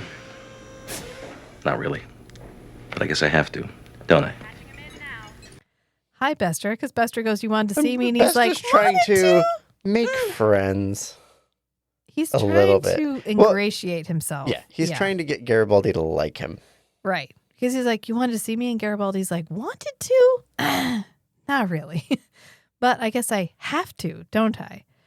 He goes, Mr. Garibaldi, I know we've had our problems in the past, but I'm not the enemy. We have the same concerns. We want to protect our own and protect Earth. Would it interest you to know that I'm married, Mr. Garibaldi? That I have a daughter? And then on That Sundays, we have picnics? we have a picnic lunch. A picnic lunch? We watch the stars come out? He goes, we go out under the dome on Syria Planum and watch the stars come out. And I would like to point out for the listener that the secret base, the super secret base, the telepath base that no one is supposed to know about, is located on Syria Planum. A broad plateau on the surface of Mars. So he lives at the super secret Psi base on Mars. His family does. Well, he at least lives there on Sundays. Yeah. And he says, hardly the description of a monster. So Garibaldi goes, Well, hold on. Rachel just made me listen to a chunk of an audiobook called Raised by a Serial Killer. you're welcome. Which he was a father. He had children and a wife. He's also a monster. You know who else had children? John Wayne Gacy. You know who else had children? BTK. Lots of serial killers have had families, and when they died, they left behind a bereft wife and sad, sad children. That doesn't make them not serial killers. Anyway, sorry. But he's like, the two shooters we figured out were living in down below, and we were able to track their expenses down there, even though most of it's barter. And they were both living on the same level, so it stands to reason that most of the telepaths are all living in the same area. I bet Garibaldi's got a way to track some of the barter economy. I mean, he must. Because it would be a big source of... Most of the information is going to be coming from... He's got to have a lurkers. man on the inside of some kind. Yeah. And he's like, I'll come pick you up at your quarters in an hour. Lurker guy, P12, P13 guy, is one of his informants. Yeah. I mean, he should be. Yeah. Yeah. And he's like, I'll pick you up, Bester. In Chrysalis, he acted as an informant. Only in that he popped out of trash and was Right. let me tell you my story, sir. Because his normal informant went missing. Oh, that's right, because he had Petrov. Yeah. Yeah. But he's like, we'll go together and we'll get these people together. We'll go together. I'll pick you up together. Don't go alone. And Bester's like, yeah, no problem. Totally together. Yes, we'll go together. And then he's just like, he walks immediately to where Garibaldi told him not to go. Yep. And then we get more testimonials. Yeah, more testimonials, which includes, and I'm not like mad that JMS included this because I understand that sometimes it's a crucial part of like understanding the full picture of what's happening in an organization. Yeah. But the rape story was a bit much. Yeah. I was like, oh, okay. The forced insemination. Yeah. Not even, because she falls asleep and when she wakes back up. Right. We don't know if he raped her or if they inserted. Yeah, did they turkey baster her or I don't know. Or did they even do artificial insemination, like extract eggs from her? That would be the more reliable way. Yeah, well, if is they to did fertilize that, the eggs. If they did and that, then inject she them. would have had to be on progesterone. Who knows how long she was out? Oh, good point. Well, it'd have to be for the first 20 weeks. I know. 'Cause old Well, as that. this is also 250 years in the future. Oh, yeah. I don't know what the technology would be like. They You're may- right. It could not be They rape. may be able to shorten. Well, I think could that be still rape. qualifies as rape. Yeah. But was it traditional rape or was it? Was it new spicy rape? I don't know. All I know is I was uncomfortable with it. Yeah. Because she found out she was pregnant, then she had the baby, and they took it from her. Yeah. Yep. And then it's just really like beating a dead bush, because at this point I think Talia would be like, I'm with you. I get it. They're shit. Okay? It's fine. It's fine. Because the guy's like, look, they fucked with me. They put me in the and same Ironheart test. were together. They put me in the same test as Ironheart, but they made me like a P12, a P13. But they made him like a god, basically. Right. And he escaped. And when he escaped, I went with him. And I helped set all this up. And I know that he gave you something. I know that he touched you. And I know that you can help us if you want to. And the whole second part of this episode with Talia is like, woo, what did Ironheart give you? What extra special gifts do you have? And at one point they're like, at the beginning, you're like a chrysalis of another kind. You're like the start of a new kind of telepath. And I would be all about this if there was any payoff for the storyline. And there's Right. not. There's not. And it makes me mad every time I rewatch it because they were going somewhere with Talia. Right. And they had to. And they had to pivot. Yeah. They're going to have to pivot. And we're not there yet, but like, don't tie off a red string. You'll just make yourself mad. Right. And this is when Captain Sheridan comes down and he comes into the room that has the dripping water. And I literally wrote, this is a maintenance issue. And Dr. Franklin pops out of the shadows and he's like, hello. Oh, good. You're here on time. Hello. I like watching you sleep. I'm sorry. Dr. Franklin. Oh, yes. Hi. Hello. And he's like, yeah, I thought the message said for me to come alone. And Dr. Franklin's like, it did. I delivered the message. I know what it says. You're correct. It said come alone. And he's like, then don't you think that you being with me would qualify as me not being alone? And he's like, oh, no, actually. He's like, hold on. And he like turns around, takes off his jacket, flips it inside out, puts it back on. Okay, there we go. And it says like TUR. It has a conductor on it. It's a conductor jacket. And he's like, toot, toot, motherfucker. I'm the captain Sorry, I forgot to do that before I walked into the room. I'm the engineer on the Underground Railroad. Toot, toot. Sheridan's like, I'm sorry, what? He goes, I hope you have one hell of a good explanation for this, doctor. And he's like, oh, yeah, no, I'm the guy who does this. And this is when everyone pops out of the shadows. He literally walked into this giant empty room and no one was there. And then Dr. Franklin was like, poof, poof. This is like in Dune when all the... Bene Gesserit? No. Mentats? The Fremen. All the Fremen are hiding under the sand. And they like pop out of the and bushes. They just pop out of the sand. Hada! We're here. Except there's nowhere for them to have been hiding. And then they pop out. And they're like, oh, he has a good explanation, Captain. Maybe they were psychically veiling hiding themselves. Yeah. He's like, I think you should listen to him. I think you should listen to all of them. And this is when Dr. Franklin's like, yeah, so back on Earth, I heard about things, the kind of things you're not supposed to hear about. Genetic manipulation, breeding telepaths against their will, so-called relocation camps that aren't that much better than concentration camps. And I thought, wow, dog, I got to get in on this. Ooh, genetic manipulation? Tell me more. I mean, how awful. You should definitely send them all to me. I need to know where exactly this is happening so I can avoid it. Oh, no, not genetic manipulation. Not experimenting on humanoids. Oh, no. Oh, no.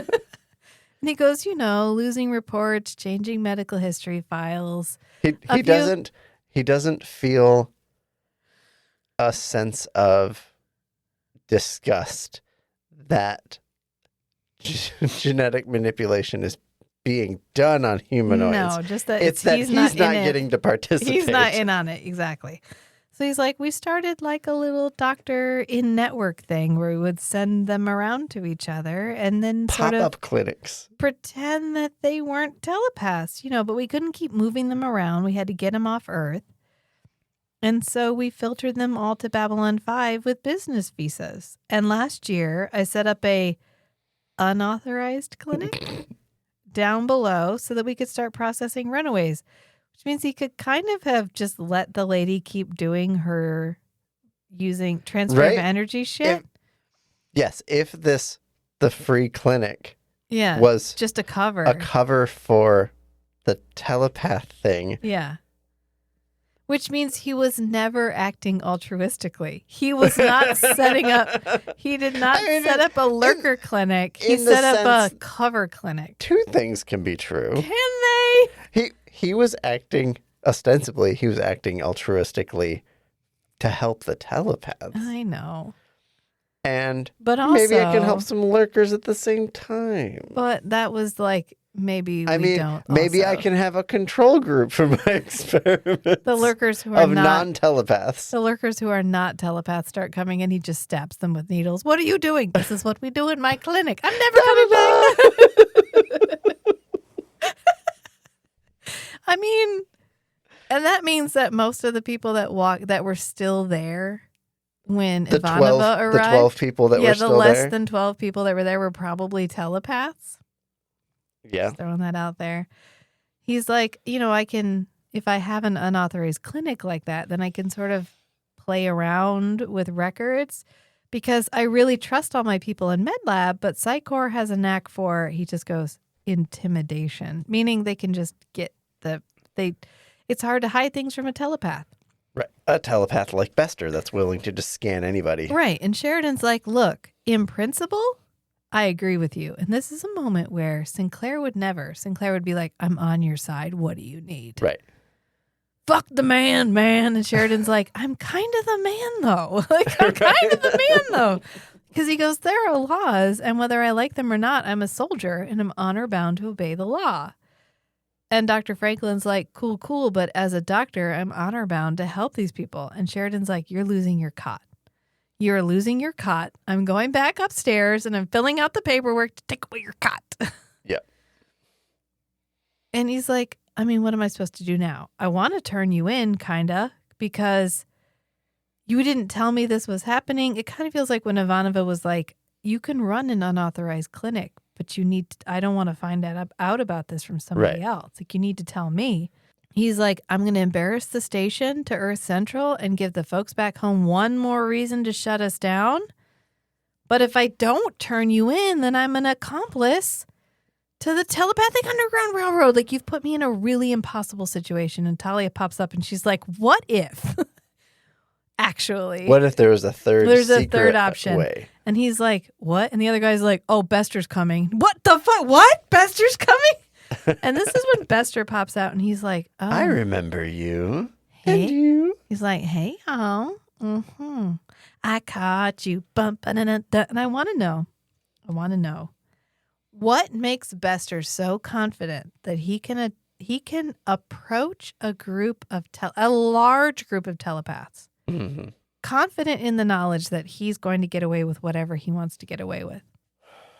Because I know he's a psychop, I get it, but even with training, there is a limit. Like, no matter how many weights you lift, you're never going to be able to push over a building. Right. Right? No matter how many weights you lift, you're never going to be able to lift a cement truck, say. But if you had 12 telepaths, you could lift a cement truck. I'll tell you what Bester has that makes him think he can best a group of telepaths. Bester isn't a name. Bester is a title. Okay. He bests everyone. He's a bester. Yes. He's a bester. He has the fucking audacity. Okay.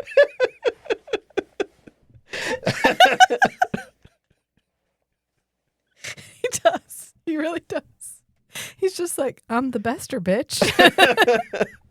I do what I want. I'm not just the best. I'm the bester. He pulls out a wallet, pulls out a card. It And just here's says, my I son. do what I want. Yeah, like Ron Swanson. Yes. Here's his son. I'm listening. Here's his son. Bestest. His 5-year-old daughter. I'm Bester. She's bestest. Oh, yeah, my child. Here's my child. Bestest. The fucking audacity. I know. Well, apparently it's enough because we go through this whole thing where he's like, you guys are going to be fine. And Talia pops up and she's like, the fuck you are. You're not going to be fine. You're not going to be fine at all because he's an asshole. And he's like, Talia? Seriously? And then she's like, join hands. And they all join hands. Telepathic fight. Pachew, pachew. Which he has the audacity to think he can best an entire group of telepaths. Right. But then he doesn't. Well, and then when it works, he's like, well, of course it worked. I'm the best. Yeah. I'm the bester, bitch. But he pulls they all pull their gloves off and they're like, Hail Mary. They like hold their hands up and grab hands, and they're like, quick, use your minds to defeat. Someone could have just shot him. That's what I'm pointing out here. At any point, they could have all held their hands and done the big song and dance distraction. And while he was mesmerized by their telepathic power, they could have just gone chaboof and shot him in the face. This is the standard problem, the trope of magic can solve any problem. When you have a hammer, everything looks like a nail. When you're a telepath, every problem can be solved with telepathy. This is when Dr. Franklin needed to inject him in the neck with something. Just come up from behind. Inject Bester? Because Dr. Franklin went fucking where? He gone, bro. With Sheridan. No, he's not with Sheridan because Sheridan comes out. Yeah, Sheridan and Franklin are both. Are they both out there? of sight from when Bester but I walks think in. Sheridan's the only one who comes out and is like, what did I just see? Which means Dr. Franklin was like, oh, look at the time. Actually, I have a thing. Scuttled off. It's fine. But what I'm saying, what I said earlier and what I'm saying again here is that this is the part of the episode that you're like, I mean, it's okay and it works, but do I believe that they just let Bester go? Well, I think it reinforces the arrogance that the immensity of Bester's arrogance in how good he is. No, I get that. And I think that's well done. But also, it doesn't make sense for them to leave Bester alive. Bester found them once. The odds of Bester finding them again are high. Right. But I think the solution they're going for here is if Bester dies and disappears, they may send somebody they're else. going to send more Okay. Besters. Because there's clones of Bester. We all know it. But if Bester thinks that he found them and they're all dead. The extramost Bester. Then he just. Okay. Okay. I crossed that off my to-do list. Figured that I out. can stop thinking about it. Okay. Well. And in this situation, Talia convinces Bester that she's still loyal to Psi Corps. Right, okay. All right. You've made a convincing argument because they end up holding hands and they're like telepathic staring at Bester and he's like, it's not working. And the one guy's like, somebody's blocking us. And they all look over at Talia and she's like, that's because I'm a traitor, bitch. And she just starts shooting everybody. Pew, pew. And then Bester starts shooting everybody and then everybody dies.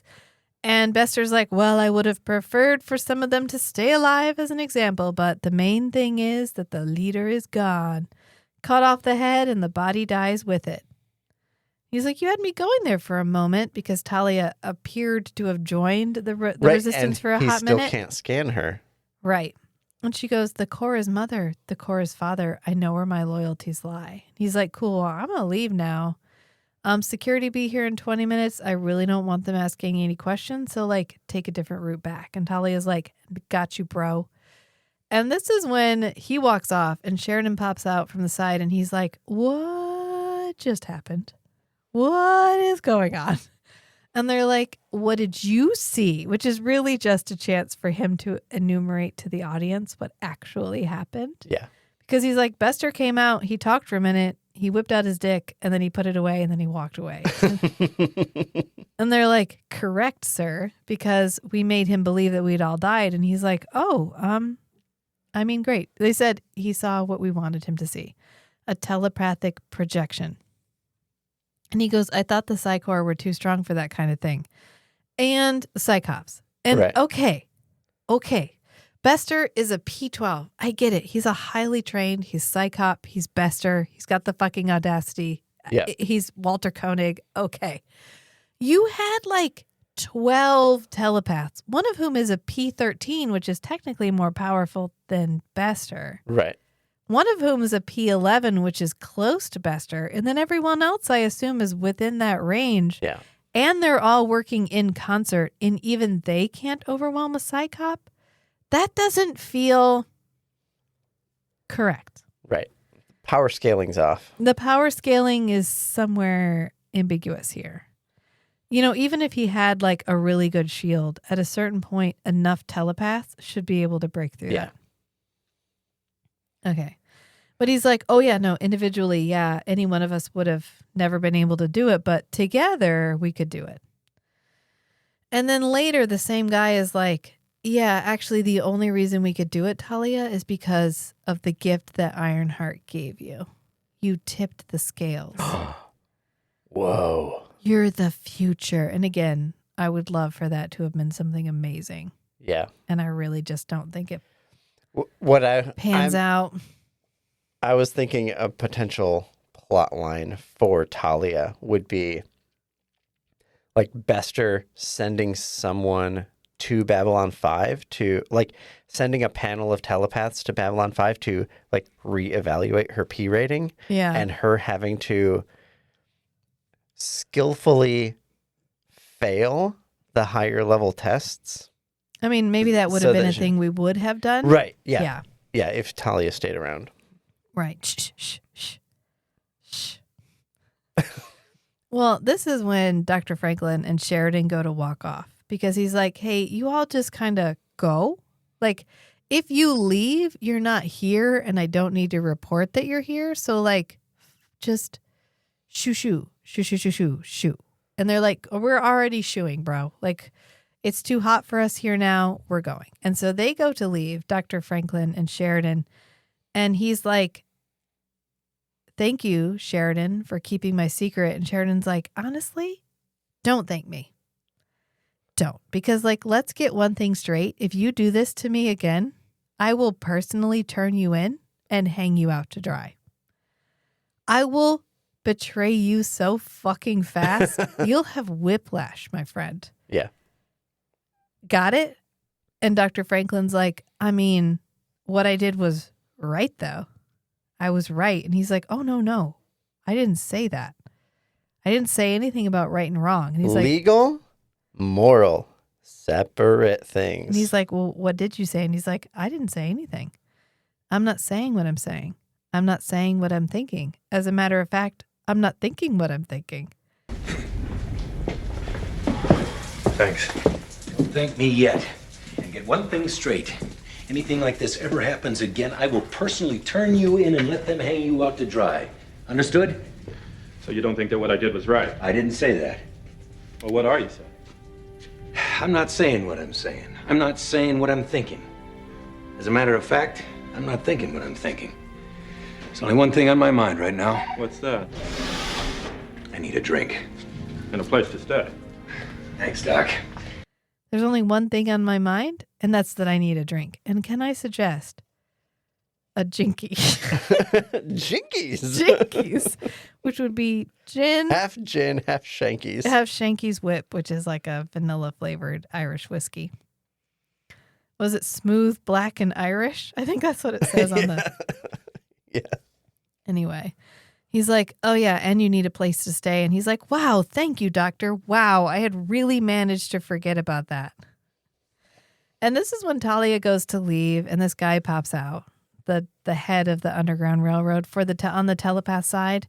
And he's like, you know, you can't go back. And she's like, I mean, I live here. I can go back to my room anytime I want. And he's like, no, you can't go back, like, to the core, like, in your mind.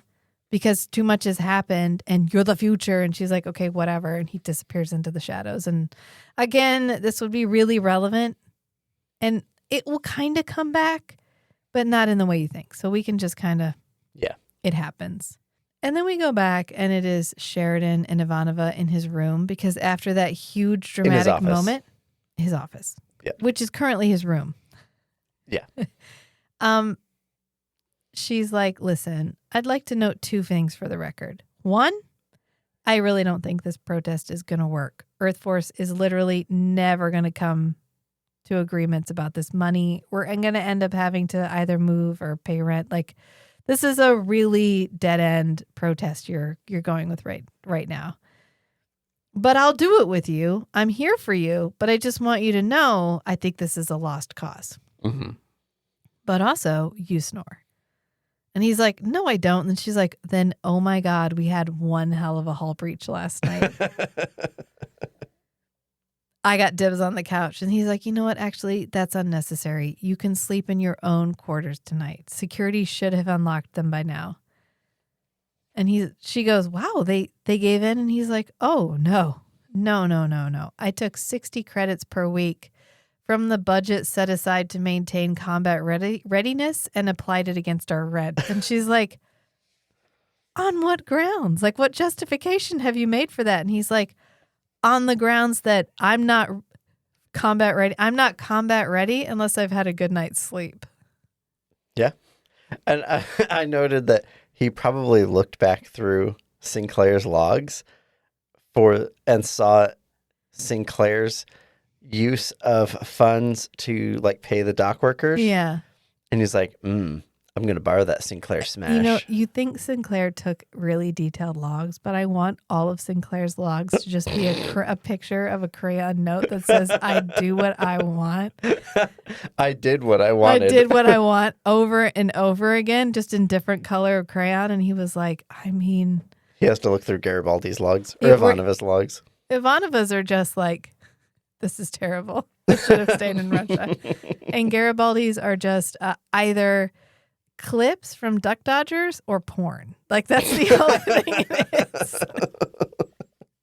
And so he's like, you know what? Okay, I do what I want.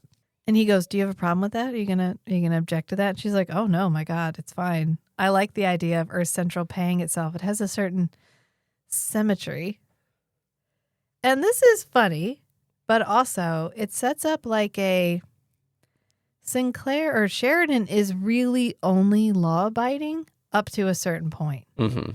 If he can fuck around with you within the law, he absolutely will. Yeah. And this is a theme that's going to come up over and over and over again until he finally has to step up and be like, do I do what's right or do I do what's legal? Because sometimes those are two different things. Right. And you have to know what you're going to choose. Am I going to choose what's morally right or am I going to choose what's legally legal? Right. And this is when she's like, cool, I'm going back to bed. And then it's Bester and Talia getting ready to leave. Sheridan does not see him off because they don't want Bester scanning Sheridan because they let Sheridan see the whole thing. Right. So Bester can't know, so Bester can't see Sheridan. And he's like, oh my God, I'm going to have so much paperwork waiting for me back home. I hope you'll give it some thought, what I asked you the other day. I mean, I was informed that Sheridan would be supportive of the Corps. Who? Who told him? Who told Bester that Sheridan would be supportive of the Corps? His informants. Who? Maybe, In the past, has he acted sympathetically? He's probably acted generally supportive of all Earth Alliance organizations. Maybe in contrast to Sinclair, Sheridan is supportive. He goes, I'm disappointed by his attitude. But you mean you won't have a problem keeping an eye on him, will you? And Talia's like, oh my God, no. Call me 00 Talia. Like, I am a spy for you. And he's like, oh, okay. I got your back. Wow, that's really enthusiastic. Thank you. And she's like, oh my God, no problem. And then he looks so sus when he walks away, like he's trying to scan her and he still can't. She's not a terrible actress because she's good as Talia, but Talia herself is a bad actress because she's like, I love the car. And he's like, yeah, but I was asking you about Cora's mother! Cora's mother! Yeah, but like, can you give? I love the car. Yes, that's we've established that. But like, so he's like, okay, I will see you next time, Talia. And she's like, Cora's mother, Cora's father. I love the car, and he's like, you do, you are. Hoorah, Cor, and she's like, hoorah, Cor. He walks away, and then. We go to second date night. Ivanova getting ready for bed in her very cozy set. And she's laying in her bed and her door rings and she goes, oh my God, you are fucking with me to God. She goes, you are having too much fun at my expense. And so she goes to answer the door and it is Talia with champagne and champagne glasses. And she's like, I come bearing gifts. Girls' night. I come bearing gifts. And Ivanova's like, the fuck is wrong with you? And she's like, I'm really sorry. Like, is this okay? And she's like, oh, it's fine. But like, what are you doing here? And she goes, I just wanted to say that you were right and I was wrong about the core. And you're the only one I trust to talk to about this. And I can't really go into any details, but in light of recent events, I think we should reevaluate our relationship. And then she holds her hand up and starts taking her gloves off.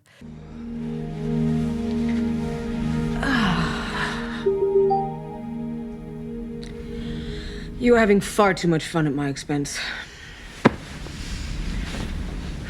Yes, I bring gifts. Miss Winters, it's late. I know. I'm sorry. I just wanted to say that you were right and I was wrong about the Corps. I can't go into details, but in light of recent events, I think we need to reevaluate our relationship. I'm not thinking what I'm thinking. She goes, which is just a formal way of saying that. And Ivanova pays Talia a huge compliment and says, "You don't offend me." But that does, and looks at her Psi badge. And she's like, oh, okay. So she takes it off. And then we just zoom in on the Psi badge while they're sitting down in the background. This is not going to be anything at all. This is not the start of anything at all. Nope. No. Going nowhere. This was in many ways a relationship episode. The relationship of Sheridan and Ivanova when he was forcing her into cahoots over the whole rental thing. Mm-hmm. The relationship really between Garibaldi and Talia and how he treated her in this situation where she was really in danger and how much he trusted her to be able to get herself out. Mm-hmm. The relationship of Sheridan and Delenn. And then in the end, the relationship friendly, best friends forever relationship between Talia and Ivanova. Mm-hmm. And I think that's a really portraying as much as it did about their mindsets and the way that they express their loyalty to authority through their relationships to other people was a really clever frame for a lot of what happened. Mm-hmm. Because it would have felt tedious if we had individually explored everybody's attitude towards authority. Right. But in one fell swoop, we got the majority of the main characters and how they view their responsibility towards the law and towards authority figures. Yeah. Dr. Franklin don't give a shit. I was thinking we also got some perspective on the relationship between Franklin and his experimental group.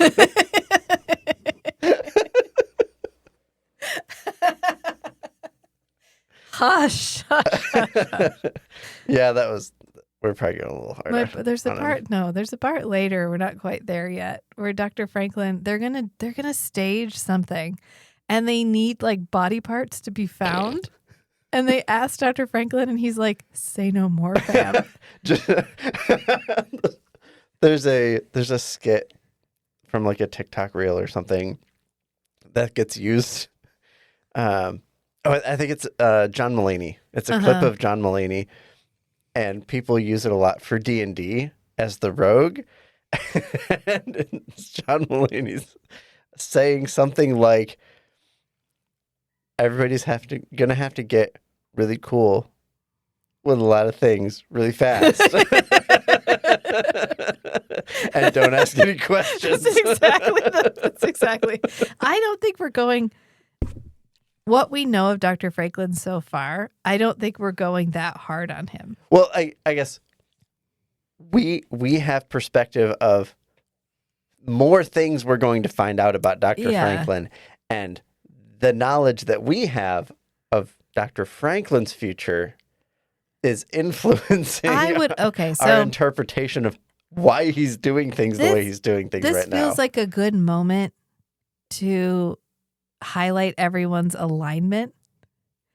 And I think Dr. Franklin is chaotic neutral. Yeah. I think he's entirely out for himself. Yeah. And sometimes that looks like doing the right thing, and sometimes that looks like doing the wrong thing, and sometimes that looks like selfishness. But at its core, it's always about Dr. Franklin. Yeah. Always about Dr. Franklin. Right. Never about the law. The law is the lowest level of consideration. Right. His own morality is his law. Mm-hmm. Garibaldi, I think, is lawful neutral, where he will obey the law. Because he obeys. The only time he breaks the law is around personal relationships. Yeah. When it comes to himself, the law is the lowest consideration. Yeah. But in broader senses, he will follow the law. Yeah. Sheridan, right now, is lawful good. Yeah. Sinclair, I think, is more between neutral good and chaotic good. Yeah. Chaotic good, I think, is a good description for Sinclair. Yeah. Because he is always pursuing his idea of what is right. Well, okay, what do you think about this distinction? I heard a comparison of the newest Superman movie with David Cornsweet versus Man of Steel Okay. with Henry Cavill. Tread And lightly. Henry Cavill's Superman Uh-huh. is more like a police officer, and David Cornsweet's Superman is more like a firefighter, where Henry Cavill's Superman is more about the law and like enforcing the rules, and David Cornsweet's Superman is he's Reacting to events. saving lives, regardless of what the legal situation is. Okay. He's more skewed toward the moral good, whereas Lawful good. versus lawful good. Yeah. I mean, I think Sinclair is chaotic good. I think that Sheridan is lawful good. Yeah, Sheridan is more toward legal good, but he tries to do the right thing. Right. But Sinclair is very much more on the moral good, is a higher good than legal good. So what's Ivanova's alignment? Lawful neutral. Delenn. Lawful good. No. True neutral. I would argue she's true neutral. Or is she neutral good in the sense of the greater good of the entire universe? Right, but it's not about the law because she's willing to stand up to what. Right, but she's seeking the greater she's good. seeking the greatest good, but not to a sense where she will only adhere to good. She is willing to make compromises in order to achieve what she believes is a good outcome. Good neutral. Yeah. So neutral good. I think that's most of our main characters. Isn't it? Londo. Londo. Chaotic neutral. Chaotic evil. Lawful evil. Lawful evil. No, he's neutral because he's selfish. He's chaotic neutral because he's selfish. He's He's always entirely out for selfish. himself. Jakar. Sexy. I'm just kidding. That's not an alignment. It's not an alignment. I don't know. Because he is out for the good of his people. He's out. He's on the cusp of a big alignment shift. That's true. He's made enough decisions that the DM is going to make him redo his alignment. Yeah. Pretty soon. I Yeah. would say Jakar, from Jakar's perspective, he's chaotic good. Yeah. Kosh. Kosh is true neutral. Yeah. This Kosh. All Kosh. We are all Kosh. We're all Kosh. Right. I mean, is there anybody who Morden is lawful evil? Yeah. Yeah. Not chaotic evil because he's not just out to sow evil seeds. Right. He's like evil within the bounds of what is legal. Evil within the system. I don't know that there's a true chaotic evil vicar. character. The vicar. The guy that showed up for 5 minutes in one episode.